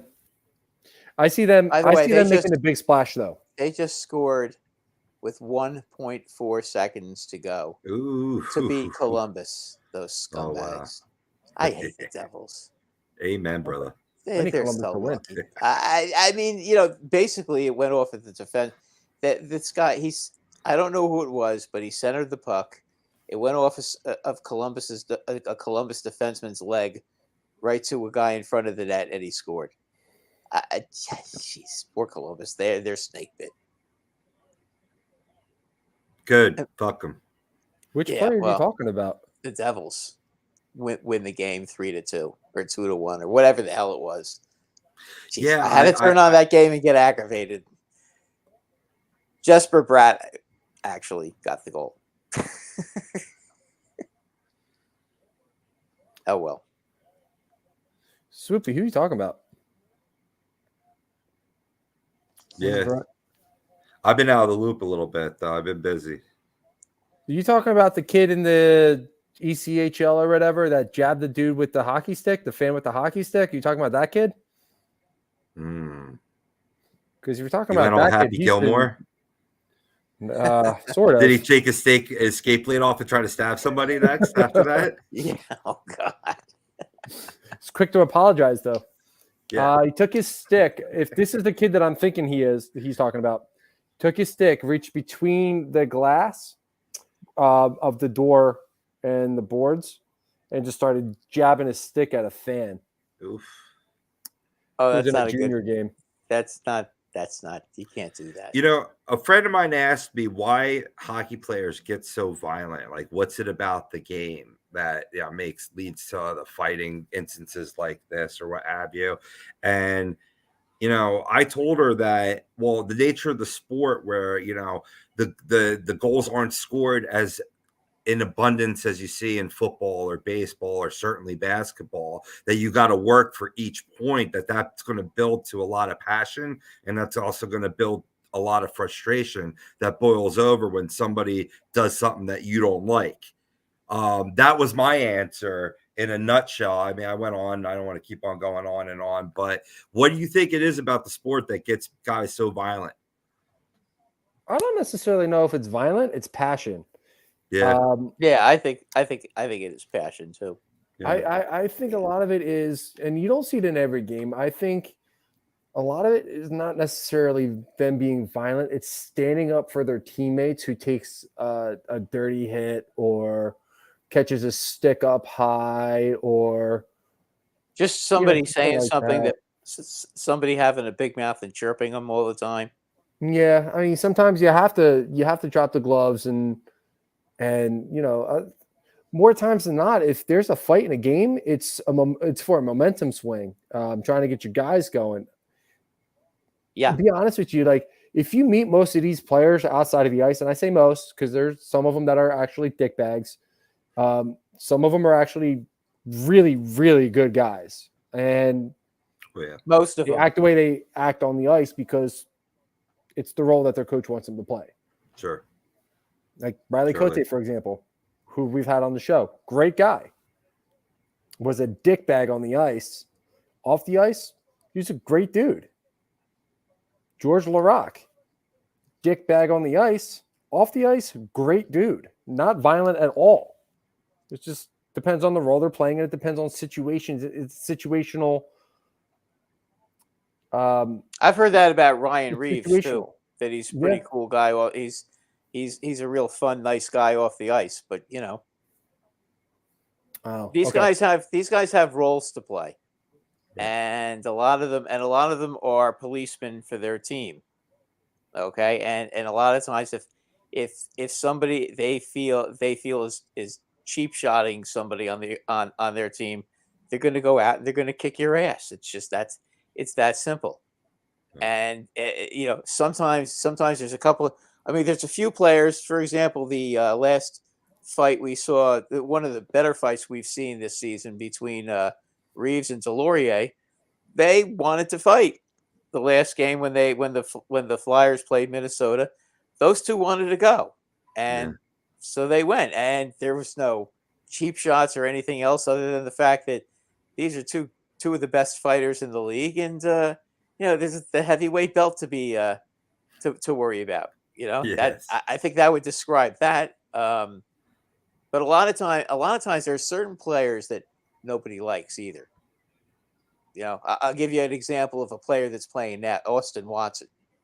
Okay, nobody can stand that guy. Everybody wants to beat him up.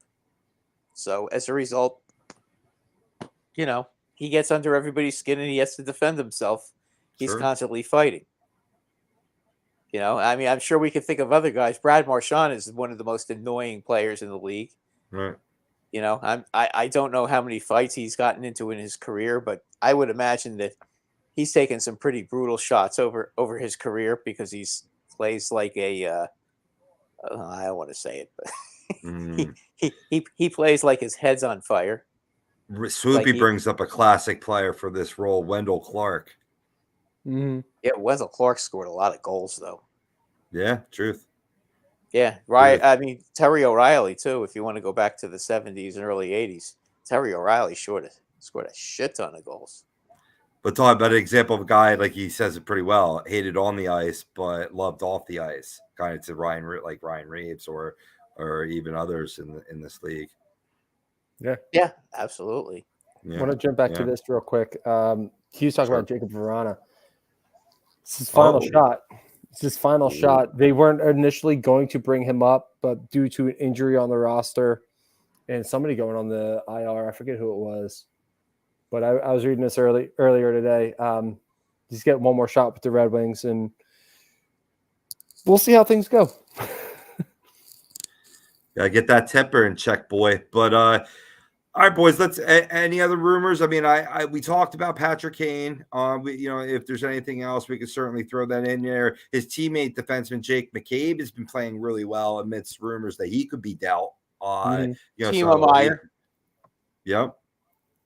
Let's not forget him. He may be the first prize in the trade sweepstakes right now. Yep. 4 teams officially linked him. I think right now the Devils are the favorites to land him. But Boy, it's the that would be Devils. something. Yeah, Devils, Knights, Canes, and Leafs all looking at Timo Meyer. Obviously, he's a guy who brings offense to the team. Huge on the power play. He's an RFA at the end of the year, though, and that's something we had talked about earlier in the show. He has a $10 million qualifying offer. Yeah. In order for this, I think they decline a qualifying offer, and I think they get a deal done. I think of these teams to do that, I think Devils make the most sense. You know, they're a young team. He's 26. You know, he's one of the best offensive players in San Jose. He's probably, I would say he's top 20, top 25 in the league. I think he's the Devils the are a gold young team standard looking for for a available boost. players. Yeah. For sure. Yeah. Yep. Yeah, you got him. I'm trying to think who else is out there that they could end up going. I mean, Nylander could get traded. I've heard Toronto wants to try to get rid of him too. Really? Yeah, I've heard stories about him because they want to clear some money. Because they Maybe have trying to get Kane. Specific, huh? Maybe trying to get Kane. Well, I don't know if it's Kane, but maybe they're the ones that want Meyer. Yeah, true. Mm-hmm. You know, Yep. and the only way they could get him and keep him is probably to put him in a trade. That might work for San Jose. A big one I want to address before we move on to greatest deadline deals of all time.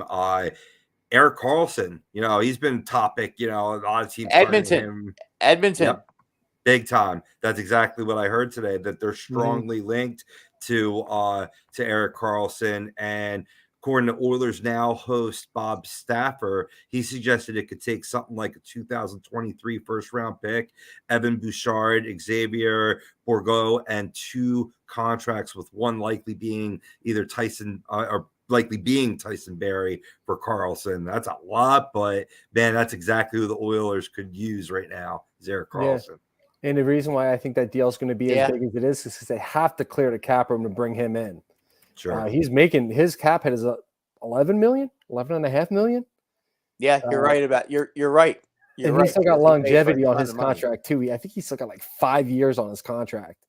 So as much as this move makes absolute sense for Edmonton and it upgrades them in a place that where we have all season been saying that they need to upgrade, it absolutely makes sense. But I think the biggest holdup from this deal getting done for Edmonton is going to be that cap hit. Yeah, that cap hit hurts, and even if they have to, they have to get rid of Darnell Nurse if they're going to make it. If they're going to bring a guy like that in, don't they? Well, those other names that I mentioned would certainly be alleviation for cap space too, but maybe even Nurse. Yeah, I mean, I'm seeing that Karlsson's cap hit I think is about 11.5. Yeah, it's way up there. Who was they saying, Rob? I'm looking at their cap friendly page right now. I know you said Tyson Barrie, so that's 4.5 there. Nurse, right? Was it Evan Bouchard? Yeah, Evan Bouchard, Xavier Bourgault, I want to say, or Bourgault. It's Bourgault. He must be on the Oklahoma City team. Yeah, it could be. That could be a prospect. Mm-hmm. Maybe even like a Pulya Harvey. Pulya Harvey could be, and he's making $3 million before becoming an RFA. So that's a possibility. I mean, they can make this. I think they can make this work. But I do think, though, and this is going to hurt them, San Jose might have to take some of that money. They might have to eat it for the next 5 years. Yeah, well, they easily could because the way it's structured, his base salary is $2 million, and the rest of that is signing bonus money. Okay. So maybe Edmonton only has to take on that $2 million. Maybe. But I'm this not is sure a exactly doable how deal. that Yeah. works. I'm not sure Yeah. either. It's doable. Let me look at San Jose real quick before we move on to my last guy. Well, yeah, I mean, if this doesn't work out and they can't take his money, they can't take on his contract. It's 5 years. 32. Yeah, this could be a really good move for Edmonton. They do have a backup. They have Shane Gostisbehere as an option at backup. Yep. He's been really good since going to Arizona. I think he's having a good year, and I think he's another one who could really help the Edmonton defense moving forward. He's not exactly Erik Karlsson, who's having a phenomenal year. He's back to Erik Karlsson. Another team that I think could wind up with Erik Karlsson again could be Ottawa.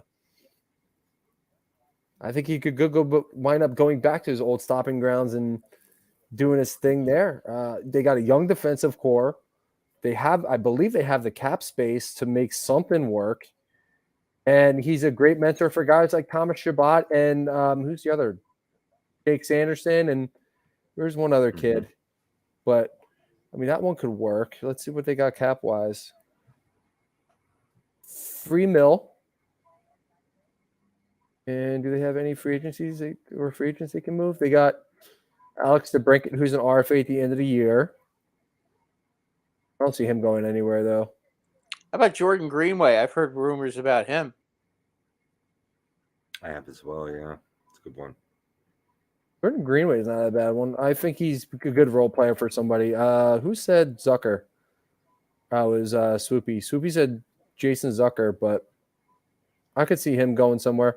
The one guy I want to talk about real quick is a guy who's not really getting a lot of notoriety in the trade deadline here, and that's Jonathan Toews, captain of the Chicago Blackhawks. Obviously, if you watch hockey, you know who Jonathan Toews is. Been linked to 3 teams: Carolina, he's been linked to Colorado, and he's been linked to Washington. If he gives up his no trade clause, which he He's hasn't done yet. He's gonna. Yeah, I have no doubt. He hasn't done it. He hasn't done it yet, though. That's the only thing. By the way, I just want to get back to the Flyers. A shootout between the Islanders and Senators is now occurring. So if you're a Flyer fan, you definitely want to see Ottawa win this shootout, and unfortunately, DeBrincat just missed.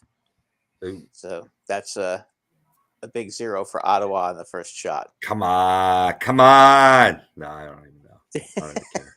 But jumping back to Toews real quick, Carolina, I don't know if Colorado really makes sense for Jonathan Toews. They have a ton of leadership. They're defending Stanley Cup champs. I'm not necessarily sure that's if he winds up accepting a trade there, he's cup chasing at this point. I think the team that makes the most sense is a team like Carolina, a team that needs a little bit more leadership, a guy who's been there, a guy who can keep these guys calm, cool, and collected in the big moments, which I think is really what killed them last year against the Rangers.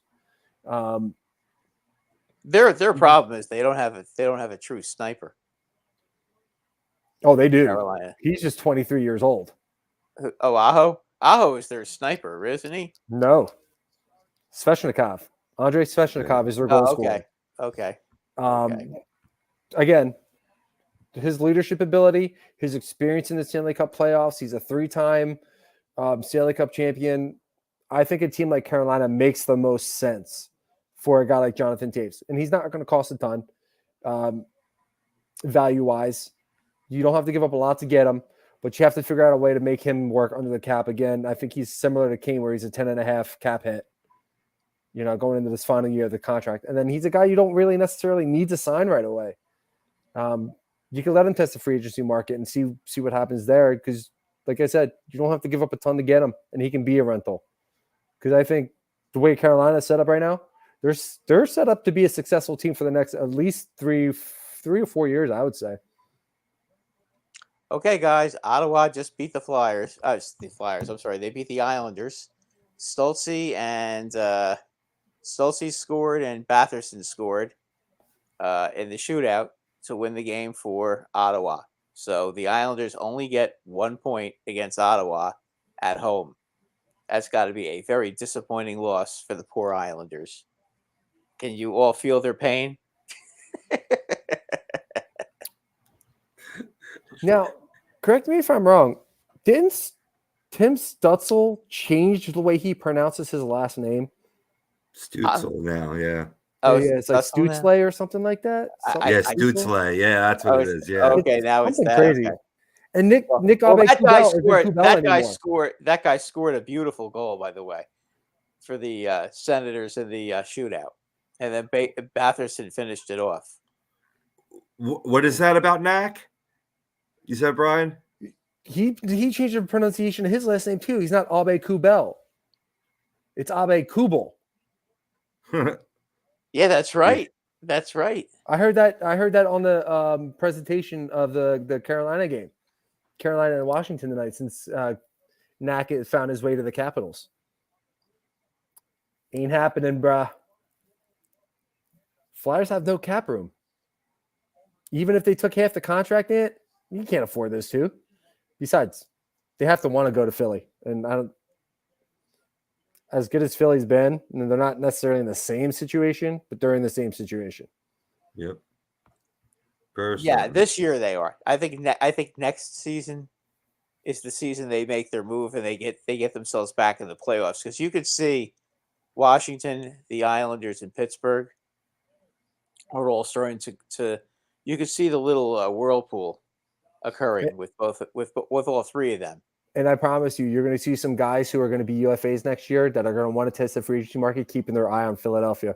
Absolutely. Oh yeah, they will. Sure. They will, because the Flyers are going to have some cap space, and they've got some young players, and they need somebody to go out there and show them how to win. And if that's going to be the kind of player they're going to need to sign. Absolutely. We'll get as they change the culture, it will attract free agents. It will be more involved in these trade rumor discussions. But looking back to the past, gentlemen, right? We want to give an opportunity for you boys to mention. I came up with 5. I got 5 researched, ready to go. I don't know how many of you guys can rattle off the top of your heads, but some of the greatest deadline deals that you've seen over your years of being a hockey fan. I got 9. Ooh, 9. Impressive. I think I'm all good big stuff with 5. My man's got 9. I got a few too. I mean, a couple of these are kind of under the radar. And I can't even necessarily prove that they were deadline deals. I got it off of a list. I kind of went through. I was kind of like, oh yeah, I remember that deal. Are you talking about trades or deadline trades? Deadline trades. Okay. I looked at anything from like early February, heading towards March, like something like that. Because there's definitely been some other deals as well. Maybe my one homer pick's a bit of a stretch, maybe a little bit. I got a good one as a Ranger fan. Go for it.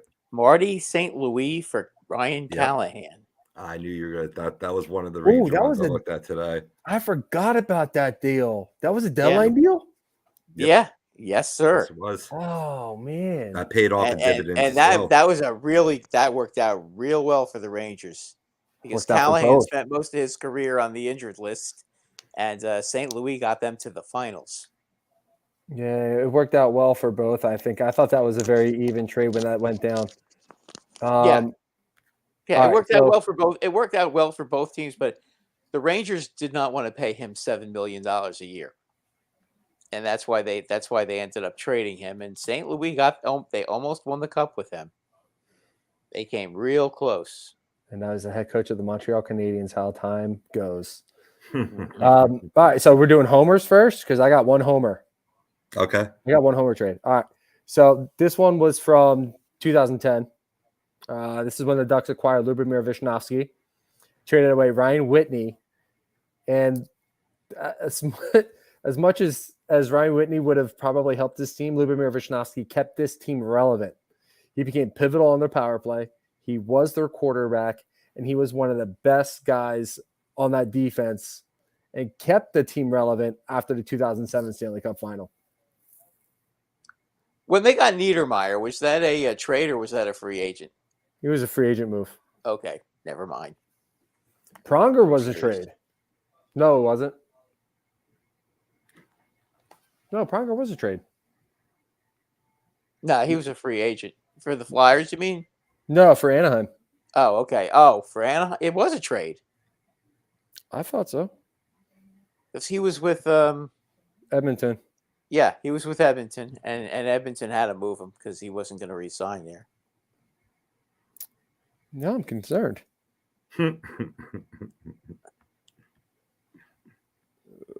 Trade. Yeah, it was a trade to Anaheim.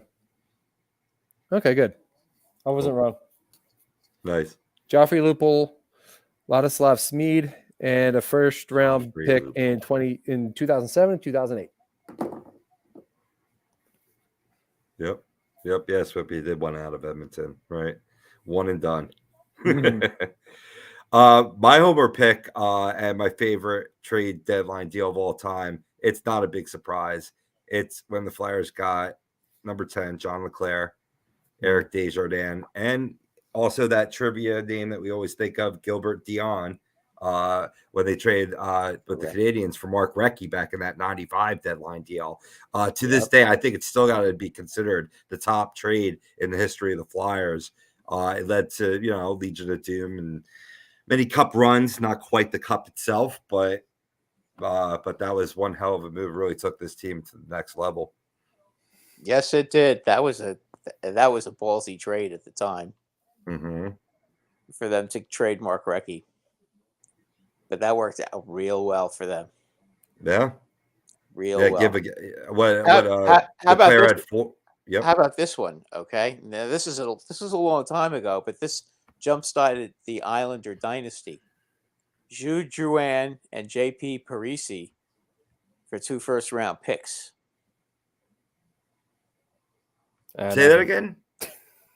Jude Drouin and JP Parise from the North Stars to the Islanders for 2 first-rounders. Yeah, wow. Oh, man. That worked out a little bit. That worked out pretty well for the Islanders. Yeah. How much it worked out for the North Stars. I think there was another key addition that I'm going to talk about later on. I could actually list it right now because I don't have these in any particular order. But I think when the Islanders traded with the Kings to get Butch Goring. Yeah. Who did they? No, they gave up Rudy for that. Yeah, Billy Harris, Dave Lewis, in that 1980 move, and Kelly Rudy.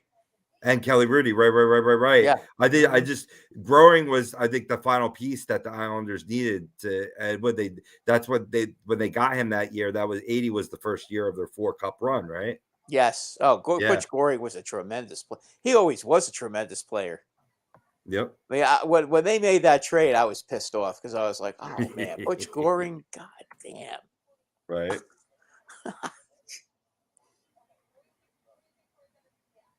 Yeah. Or what about when Detroit traded Marcel Dion to the Kings? Oh. Was that a deadline deal or was that a mid-season deal? I don't remember. Yeah, I don't remember either. I couldn't tell you. I got nothing for you guys. You're talking about. I know the names. I just don't. But while you're looking that up, Robbie, I'm going to go on with my next one, and one of the big ones didn't really shock the world at the time, but when the Red Wings acquired Brad Stewart in 2008, became one of the pivotal pieces on the defensive side for Detroit to win that Stanley Cup in 2008. That's a good one. I don't think they win the Stanley Cup in 2008 without that move. I think Brad Stewart really helped that solidify that defense. That was something that they needed to get help on. They got the help. Brad Stewart he gave them a little sandpaper back then. Mm-hmm. You said Marcel Dion, correct? Marcel Dion. Yeah. Yeah, he that was 75, June of 75. Oh, it was in June. Okay. Sorry, that's an Yep. off-season trade. That doesn't Yep. count then. That was a big trade though back then. It's a big trade though. Hey, we're talking deal. These are just historic deals too. You know what I mean? You know, it doesn't have to be a deadline. Or Phil Esposito for Brad Park and John Rattel. That was a really stupid move by the Rangers. Yeah. Yeah, Phil Fat Ass Esposito for Brad Park and Carol Vadnais, who used to put the puck in the wrong net all the time for 2 Hall of Famers. That was just what a wonderful trade that was. And all Yeah. Boston did after that was go to the Stanley Cup Finals every year and lose to Montreal. Yeah. I got another one for you guys. It's gonna kind of probably piss you both off, but Uh-oh. this deal is a good deal. I looking back at it, I still hate it because it affected me as well. The Devils acquiring Jamie Langenbrunner and Joe Nieuwendyk from the Dallas Stars for Jason Arnott, Randy McKay, and other pieces.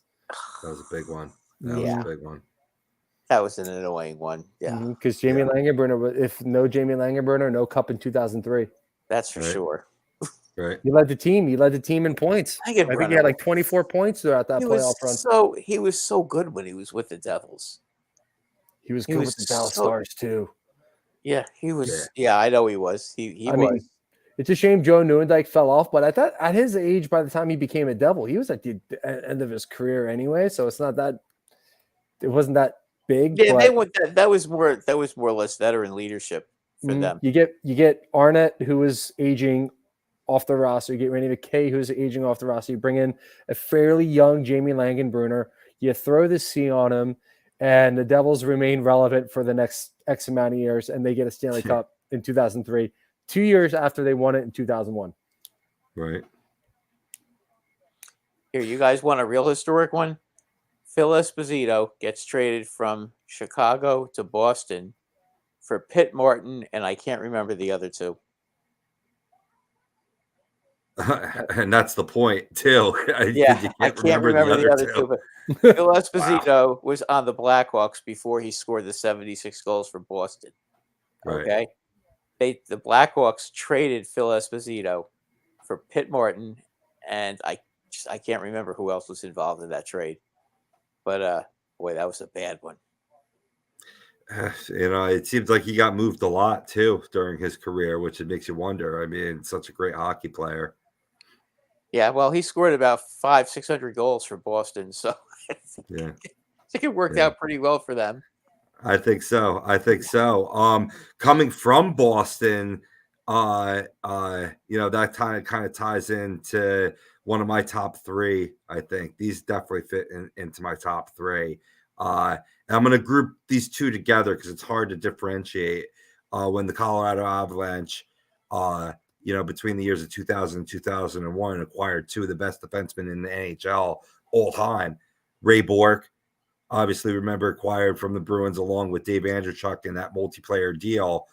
Didn't work out that year in 2000. The Avs lost that 7-game, I believe, Western Conference Final to the Dallas Stars. But next year, before the trade deadline, they go out and acquire Rob Blake in another multiplayer plus that was picks from deal. Yeah, that was from the Kings, right? Correct. Yeah. Oh God. And that just put Colorado over the top, and and finally got Bourque to raise it. Oh, I hated that team, but I love them so much at the same time. Yeah, but getting Rob Blake, that was just the coup de grace. So the combination of the 2 deadline deals back to back, you know what I mean? Like, and it just you had to have been happy for Ray though. Oh yeah, I was thrilled for Ray. I always loved Ray Bourque. Anytime when I was playing any of the NHL games, I traded for him. He was one of the best defensemen in the league for a very long time. He's one of the best all-time defensemen in the league. Yeah, absolutely. He was that good. He was unbelievable. That guy. What did Dominic Hasek go when the Wings got Hasek? Who did they trade Buffalo for him? Oh, there was a hole. I remember. I don't remember. Yeah, while you're looking that up, next one I got is a Brad Richards trade. The initial trade breaking up the big 3 of Marty St. Louis, Vinny Lecavalier, and Brad Richards. trading him to Dallas for UC Jokinen, goaltender Mike Smith, and there was like 2 other pieces involved in this trade. Yeah, that was a shocker. Because Benefited nobody. That was right after the Cup. I Mhm. think that happened, didn't it? Yep. Yeah, it was shortly after the Cup in 2005. But yeah, I mean, Brad Richards, by the time that he was done, was he traded? He was traded then to the Rangers afterwards, right? No, he signed as a free agent. He signed as free agent. Okay, so when he left Dallas, by the time he left Dallas, none of those players were on the roster that were in that deal. None of them. They had all already moved on before he even left Dallas. The true crux of the Hasek deal was the 2002 first-round draft choice that the Sabres got from the Red Wings. They got an agent Kozlov at the time, and then future considerations. Oh, okay. Okay. They got ripped. In other words, they got ripped off. They got the first-round pick, I guess, and Hasek was, getting longer in the tooth at that time. They're trying to rebuild. I get it. Yeah, but they won the Cup with him. Yes, they did. Yes, they did. Curious to who that turned out to be. Yeah, me too. Yeah, the future considerations, right? I ain't tracking that shit. Nobody got time for that right now. At 10:30. Let's roll. I'm gonna rattle off 2 right in a row, boys, to wrap up my list. Starting with the aforementioned Blue Jackets when they traded Jeff Carter to the Kings for defenseman Jack Johnson and a first-round pick before the 2012 deadline. LA went on to win 29 of 41 games, that remarkable stretch, including a 16-4 run in the playoffs after acquiring Carter. And he tied the postseason lead with 8 goals and 3 game-winning goals, including the Stanley Cup clinching goal in Game 6 of the 2012 final against the Devils to help the Kings win their first NHL championship. So he helped them win it again in 2014. You got to say that paid off dividends. Oh, yeah. Oh, by far. Oh, yeah. And I'm glad he's out of LA. Definitely. My top one, though, goes back a little bit. And I know Brad will, Brian, you will too, pretty much. But when back in the Hartford Whaler days, when they traded Ron Francis, yes, and Ulf Samuelsson. Mm-hmm. That was a terrible trade for Kovalev and John Cullen and Jeff Parker. Mm-hmm. Oh yeah, that was a horrible trade. That was a great trade. Zarley Zalapsky was in that deal too. It was 91. It was a huge mega deal. Grant Jennings went also to the Penguins, but just centering on Ron Francis alone, he scored 17 points in 24 playoff games and was tied with Kevin Stevens for the Pittsburgh lead with 4 game-winning goals en route to winning that first. I remember that. Hartford made some really stupid trades. Oh, they really did. That resulted that they won it back to back, right? Yeah, because I remember Francis scored. He scored 27 playoff points the following year in 91 and 92. Yeah, getting Joey Mullen from the Blues for a second-round pick. Yeah, boy, with John Cullen being the centerpiece of that he turned into nothing after he left Pittsburgh. He really turned into nothing. He just kind of he kind of took a spaceship and just left the league kind of. Right, well, that takes one more off of my list. The Ron Francis deal. Oh yeah. That was my number 1 as well. My last couple here, real quick, I'll rattle off. Marcus Naslund being traded to the Vancouver Canucks helped really create that culture for Vancouver moving forward. Really became a much better team after that. Put good guys around them, built a good culture in the locker room. Marcus Naslund is a legend in Vancouver. Another one is not so much one that's going to really affect the organization as a Stanley Cup champion, but Red Wings acquiring Larry Murphy from Toronto. At the time, one of the top offensive defensemen in the league. Yes, he was.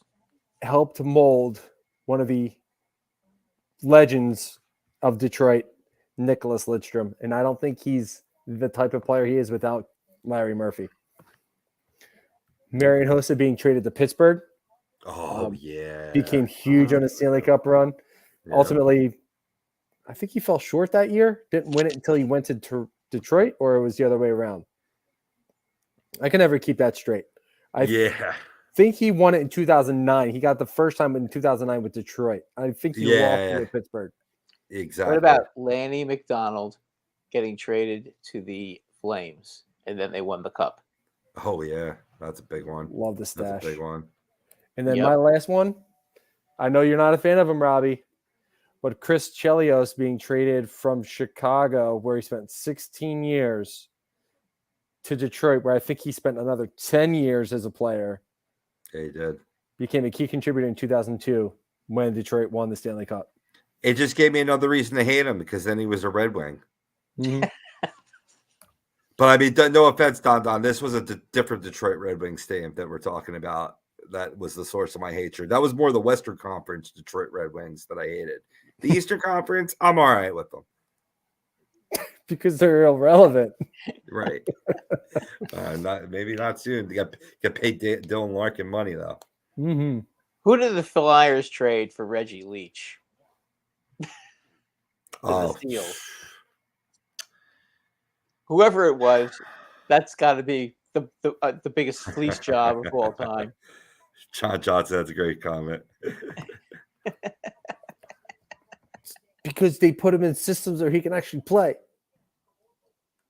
Oh, this is a good one too. Oh yeah, Larry Wright. That's right. That's who I was thinking of that I knew. But I didn't say this. Al McAdam and a first-round draft pick to the Seals in exchange for Leach. Oh my God! I knew Larry Wright. I forgot about Al McAdam. That's all they got. Yeah. Yeah, for a guy that scored 70 goals one season. Larry Wright was good though. Yeah, but he wasn't as good as Leach. Nope. And Leach had scored like 25, 26 goals for the Seals the year that the Flyers got him. So you just knew if he played with Bobby Clark that he'd probably get 50 at least. Yeah, I agree, Swoopy. Flyers are still idiots for trading Brendan Moore and the goalie for Primeau and Manderville. Yes, Lindros, Brindy had issues, but still stupid. Yeah. I disagree with that one. I don't think that was that dumb. Yeah. I thought that was a pretty good hockey trade because Brendan Moore was towards the end of his career, and yes, he did win a Stanley Cup with Carolina. But you got a fairly young Keith Primeau who helped, again, create culture in the locker room, was a great captain for this team. No, he wasn't the playmaker that Brendan Moore was, but his leadership ability is second to none. Where would the Flyers have been when Lindros went down, without Keith Primeau? Yeah. Mm-hmm. Yeah. He wasn't a bad player. Yeah. I thought that was a great hockey trade. I thought both teams benefited from the trade. Now, Kent Manderville was a whole nother story. Yeah. Trash. Trash. He ended up playing on like every team in the league at one point, didn't he? Something like that. I think he played for like two other teams after the Flyers. It seemed like he got traded quite a few times. Yep. And John Johnson, Toronto, they have made so many bad trades. Oh, yeah. Well, it started with Lanny McDonald. That was probably the worst one ever. Yeah. And then it continued when they traded Darryl Sittler to the Flyers. Right. I mean, that was another one. I remember when they did that as a Ranger fan. I heard that and like the hairs in the back of my head were standing up. I was like, what? What? Why? Why did you do that? Right. John Johnson saying the Patrick Wall trade. Anthony Aide saying Gretzky trade from the Oilers to the Kings. How about Rick Middleton? Right. He's right. For Ken Hodge. For 100-year-old Ken Hodge. And then Rick Middleton scores 400 goals for the Bruins. Yeah, Hossa won it with the Senators finally, but he lost it 2 years in a row on the wrong side of the because he wound up winning with Chicago. That's when he got. Was it Chicago? Chicago. Yeah. Oh, okay. Yeah, he won it with Chicago. Because I remember they still paying Hossa for that trade. Are they still paying Hossa? I don't think so. Did he sign like a 30-year contract for like $1 million a year or something crazy like that? Yeah. No, I He's think he's getting done. paid? I think he's off the Bucks now at this point. Oh, okay. Not like Bobby Bonilla then. No, he's not like Bobby Oh, Bonilla okay, because or he got one of those kind of deals though. Christian Yelich. Osa. Christian Yelich is going to be the next one. He's being paid well after his retirement. I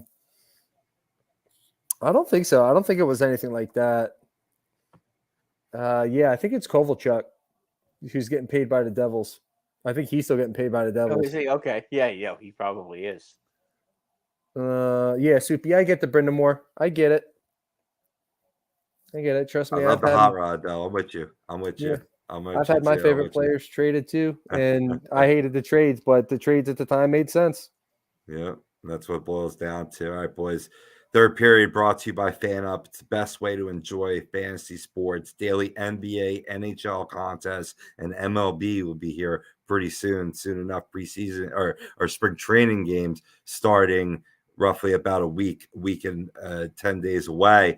Win great prizes. Sign up today. Use promo code A2D for 5,000 bonus points, which is a $50 value at fanup.app. To move on to the shootout, boys. I know we got some plans for the evening to wrap up Valentine's Day. Happy Valentine's Day again to all the fam spending it with us here on Facebook, Instagram, Twitter, Periscope, wherever you get your podcasts. We're available for you morning, noon, and night. Let's start off shootout. Brian, who is your player of the week? My player of the week is Artemi Panarin. He just had an absolute monster week last week. Obviously, he's the big game, the 4 goals, 1 assist. He's just, and now you give him Vladimir Tarasenko. He's scary. So for me, it's Artemi Panarin. Bradley? I can't argue that one. I would have said him too. So I'm all aboard with that. Dope. I'll go contrarian here. We talked about him earlier in terms of potentially being a target for the Edmonton Oilers. Erik Karlsson is really proving his trade deadline worth. He had 2 goals and 5 assists last week, and he became the fastest blue liner to 70 points since Paul Coffey in 1988-89. How about that, boys? How about that? Wow. You know what's funny? I think Karlsson, you know what? Karlsson brought him up finally earlier. healthy again. Mm-hmm. He's finally healthy. That it took him a long time. He had a lot. He's had a lot of injuries. Yeah. Speaking of, the San Jose game just actually got underway. Nice. Erik Karlsson going to add to that price tag right now. All right, game of the week. What game are you looking forward to watching this week, Brian? You know what? I didn't even do my homework on that one. I was too busy with the trades. Give me a moment. No problem. I know, Brett, you might be looking forward to your date with the Edmonton Oilers on Friday night. Oh yes. Oh yeah. And the rematch with Calgary. Oh, they go on to play Calgary after that. Were they on a West Coast trip? Yeah, they're on the Canada trip. They get Gotcha. their free victory on tomorrow night against Vancouver, and then they go to Calgary and they go to Edmonton and then Calgary. That should be fun, especially the rematch. Nice. They for whatever reason when they played Calgary there was like a million fights. I mean, they just don't. Those two teams don't like each other. I don't really get it because they never play each other, but they don't like each other. So that'll be fun. But Rangers Edmonton is what I'm looking forward to. I want to see if they can shut them down this time. Okay, I'm good. Mm-mm. All right, so for me, it's the same night. It's another big game on Friday night. It's Pittsburgh Penguins versus New York Islanders. This is obviously a wild card matchup. Both teams are actually tied now for that final wild card spot. So winner takes the spot. I think that's going to be a fun game to watch. You're going to see a lot of animosity, a lot of intensity in this game. You're going to get that playoff feel because, like I said, winner takes the wild card spot. You said Penn's Isles, right? Mm-hmm. Yep. That's a huge game. Yep. The Islanders, considering the Islanders just lost at home to the Senators, that's a terrible loss for the Islanders, by the way. Yeah, it is. Yeah. They do have a chance, man, because like I see, I do predict one of these goaltenders will be moved by the deadline, and odds on, it'll be Sandstrom for a bag of chips, but it'll free and clear away for Harrison, really take a tandem role with Hart on this team, and just be that good, guy to get Hart's back certainly on those back-to-backs. Any hot takes this week, boys? Lots of trade rumors out there, just saying. Yeah, why not? The Rangers are going to make a 3-way trade and bring in Kane. Lock it up. Lock it up. He wants to play on Broadway. Lock it up. Yeah. I don't know how they're going to do it, and I don't know where they're going to find, if they're going to find anybody dumb enough to take the money. But what the hell? If it happens, I'll look like a genius. Otherwise, I'll just always be the silly person that I always am. So that's why they call them hot takes. Yes. I like Ted's. Hayes goes to the Jets. I don't know if that's a hot take, but I like that.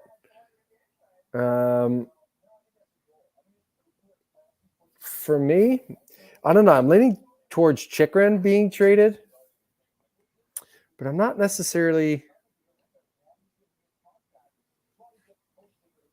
Why not trade for Johnny Hockey instead? Because he's got a full no movement clause, I believe. Yeah, Eddie also is. They're not going to trade him. They built their team. They got him to put fannies in the seats. They're not going to trade him now. I'm just trying to think of a team that could be a dark horse that can come out and grab Chikrin.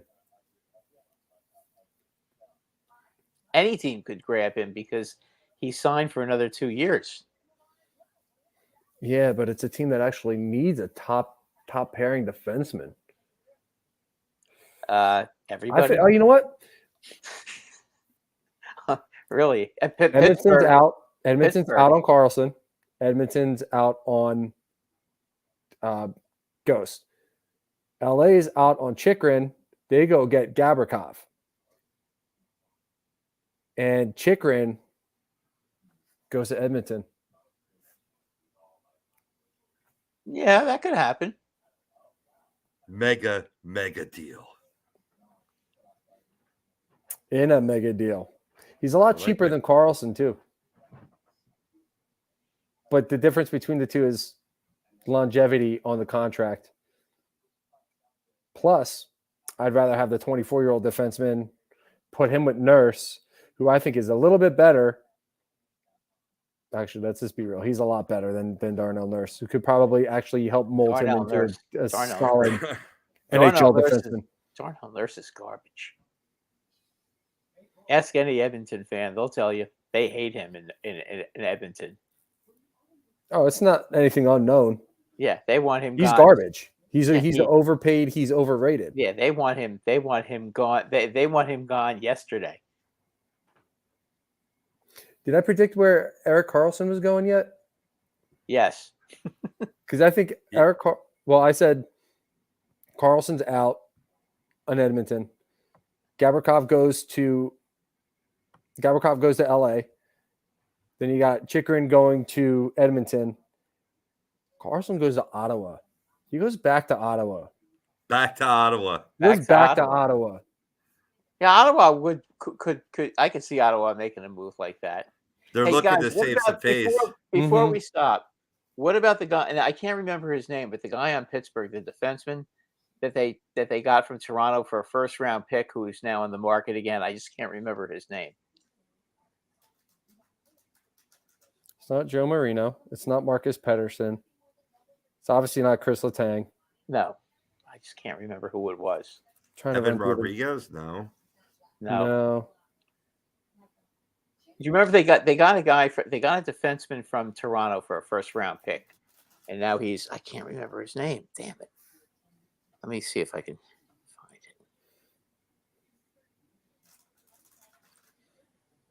it. Pittsburgh Penguins roster. Vegas could sneak in Ted on Patrick Kane, but he said he came out and said he'd be willing to waive his no trade clause to the Rangers and the Maple Leafs only. But that's not to say he might not add a team to it. Kasperi Kapanen, my bad. Oh, Kasperi right. Kapanen, my bad. Sorry, guys. Oh, I thought you said. How did I not defenseman. think of that? Yeah, Kapanen. Oh, I thought you said hated him defenseman. so much. Yeah, I thought it was a defenseman. I forgot he. I just looked it up. He's a right wing. My bad. That's why. Right. That's why we couldn't figure it out. But Oh, yeah, he's on gotcha, the market, gotcha. by the way. They want to get rid of him in the worst way. I don't know why, but they do. So John, I don't think they want him in Philly, but there have been multiple teams linked to both players: Washington, Colorado, and Carolina. For Taves, Kane has been linked to Dallas, the Rangers, Vegas, and then there was somebody else. I can't remember who it is off the top of my head. I had all my notes. I deleted them all as I put it out there. AGD, no notes. Dale's, all notes. That's right. This is an all notes show. But all right. But you say Erik Karlsson is not an Edmonton Oiler. I say he is by the deadline. I think that's where he goes. And they go on to a magnificent cup run for Edmonton. How about that? I don't like it. I don't like it. I agree with Don. It's a great show up until this moment. yeah. I don't want to see Edmonton win a cup. At least don't worry, as long as Colorado's in the playoffs, Edmonton will not win a cup. Can I give one more hot take real quick? Go for it. Edmonton falls short. Connor McDavid requests a trade at the draft. Ooh. Yeah, I think 30 teams in the NHL would be looking at that one. Yes. You may get 30 offers on that, actually. I would draft Bedard and trade him for McDavid. You see, I love you, but then you say shit like that, and it pisses me off because then I think I'm losing one and then I'm gaining another, and it's same shit, different toilet. Like, come on, man. Same shit, different toilet. I like that. I may have to steal that one. That's greatest saying of all time. One of the greatest sayings of all time. All right, boys. Let me tell the people about Alonze Travel. It's specializing in creating the vacation of your dreams at Disney, Universal, or wherever your heart calls you. Let their talented team of travel experts create a custom vacation for you without any of the stress. Tell them A2D Radio sent you. Alonze, let's go. You see the link in the comments below, alonzetravel.com. Take the trip. It's been a good trip with you boys tonight, as always. Always and forever. We'll be back hopefully this time next week, 8:30 p.m. Hopefully with Maddie, hopefully full crew on board. But for Frank Vespi, our producer, Brian Daly, the great Brad Ryer, I'm Rob Povia. It's been real. Thank you, fam, for all the awesome comments tonight. As always, we'll check you out next week. Thank you so much, peoples. Peace.